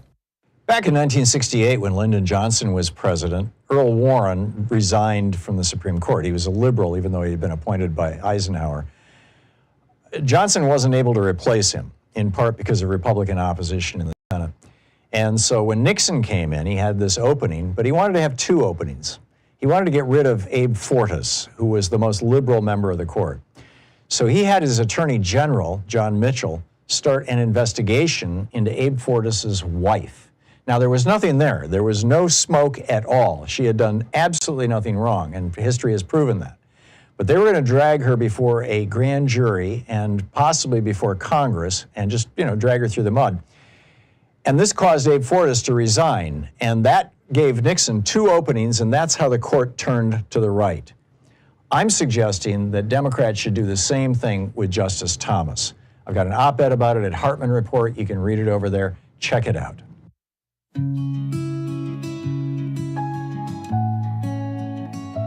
Breivik wrote it, Bukele swore, Trump just carved it into law. They speak in echoes, old yet clear. The past is whispering, do you hear? Same old lie, a new disguise, a kingdom built on alibis. They shouted loud, the war drums beat, while justice crumbles at their feet. He who saves his country violates no law. That's what they tell you before the fall. They claim to save but tear apart, turning power into art. He who saves, they say, breaks no law, but every tyrant had that flaw. Welcome back, 51 minutes past the hour. Picking up your calls here. Bob in Pittsfield, Massachusetts. Hey, Bob, thanks for listening to WBEC. What's up? Hey, Tom. Thanks for taking my call. My pleasure. I got a quick question. The Supreme Court basically gave Donald Trump carte blanche once they made their rulings. What's to prevent Donald Trump now from doing away with the Supreme Court? I know it kind of sounds tongue-in-cheek, but with everything that he's doing right now, I think that could be a possibility if he's pushed or if he really wants to push it. Well, if Big Balls is still inside the Treasury Department, he could direct Big Balls to simply suspend all payments for the Supreme Court, from rent to salaries. And, that would be the start. Lay off all of the Supreme Court's, clerks and assistants and security. Exactly. I wouldn't put it past him. I mean, I think we are looking at Hitler-style stuff here, or Mussolini-style stuff, or, pick your dictator. I'm not expecting a Holocaust to come, but God only knows. But this is bad enough. I mean, just destroying democracy is bad enough. So, yeah, it's entirely possible, Bob. I wouldn't, 2 weeks ago, I would have ruled it out. Today, I won't. Bob, thank you for the call. It's a good one. Patrick in Branchland, West Virginia. Hey, Patrick, what's up? Hey, Tom, how are you? I'm fine. What's on your mind, Patrick? First off, to the guy from Florida there a while ago, I hope he's still listening. But I can't get the Democratic Party here in West Virginia to email, message, anything. Really? They're only open 3 hours on Tuesday and 3 hours on Wednesday. Huh. Yeah, I've called them several times, can't get any. So I have a friend, Patrick, who's wired into the Democratic Party in West Virginia. He lives there. He used to work for me. He was a producer on this program, in fact. His name is Troy Miller. And he's got a Substack. Miller? Yeah, Troy Miller. And Troy Miller. And he's got a newsletter on Substack. I think it's called West Virginia Breakdown or something like that.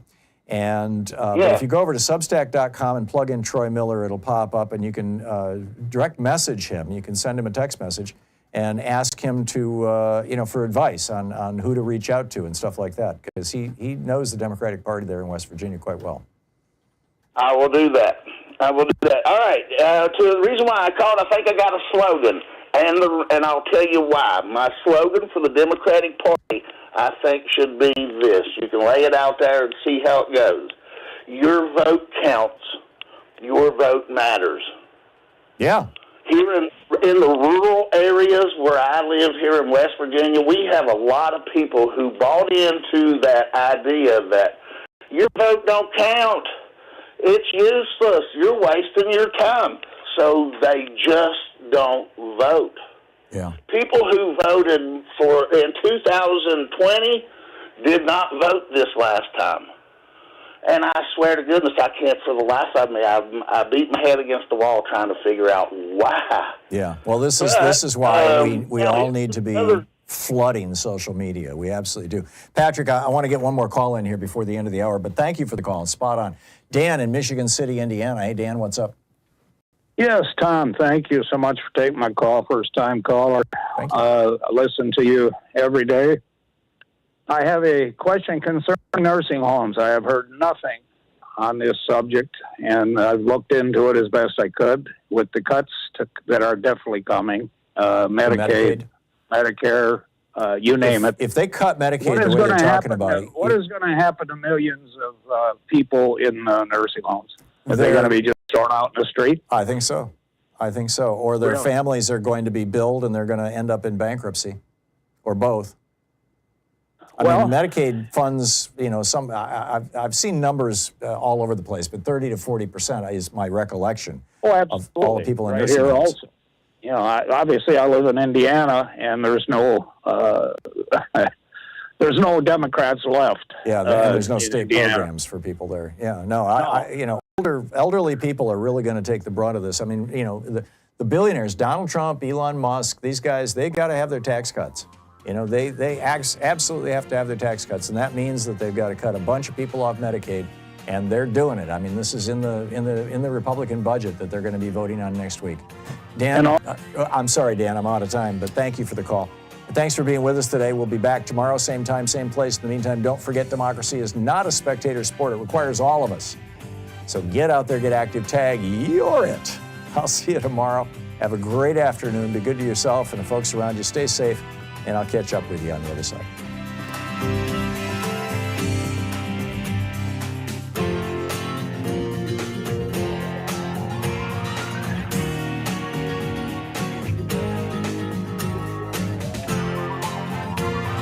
You've been listening to Thom Hartmann. For audio and video archives, visit thomhartmann.com.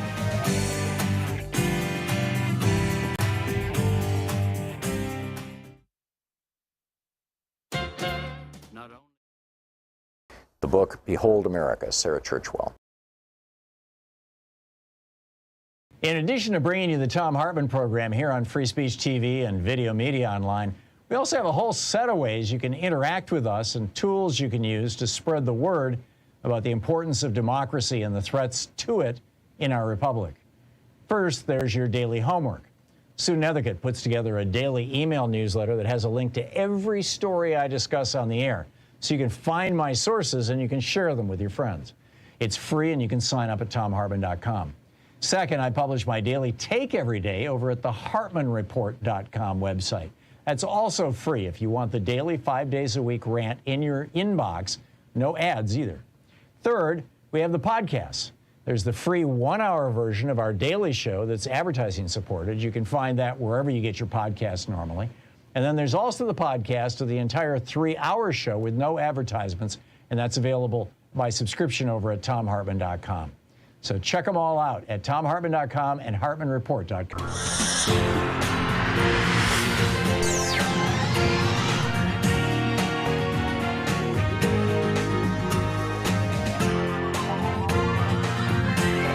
We say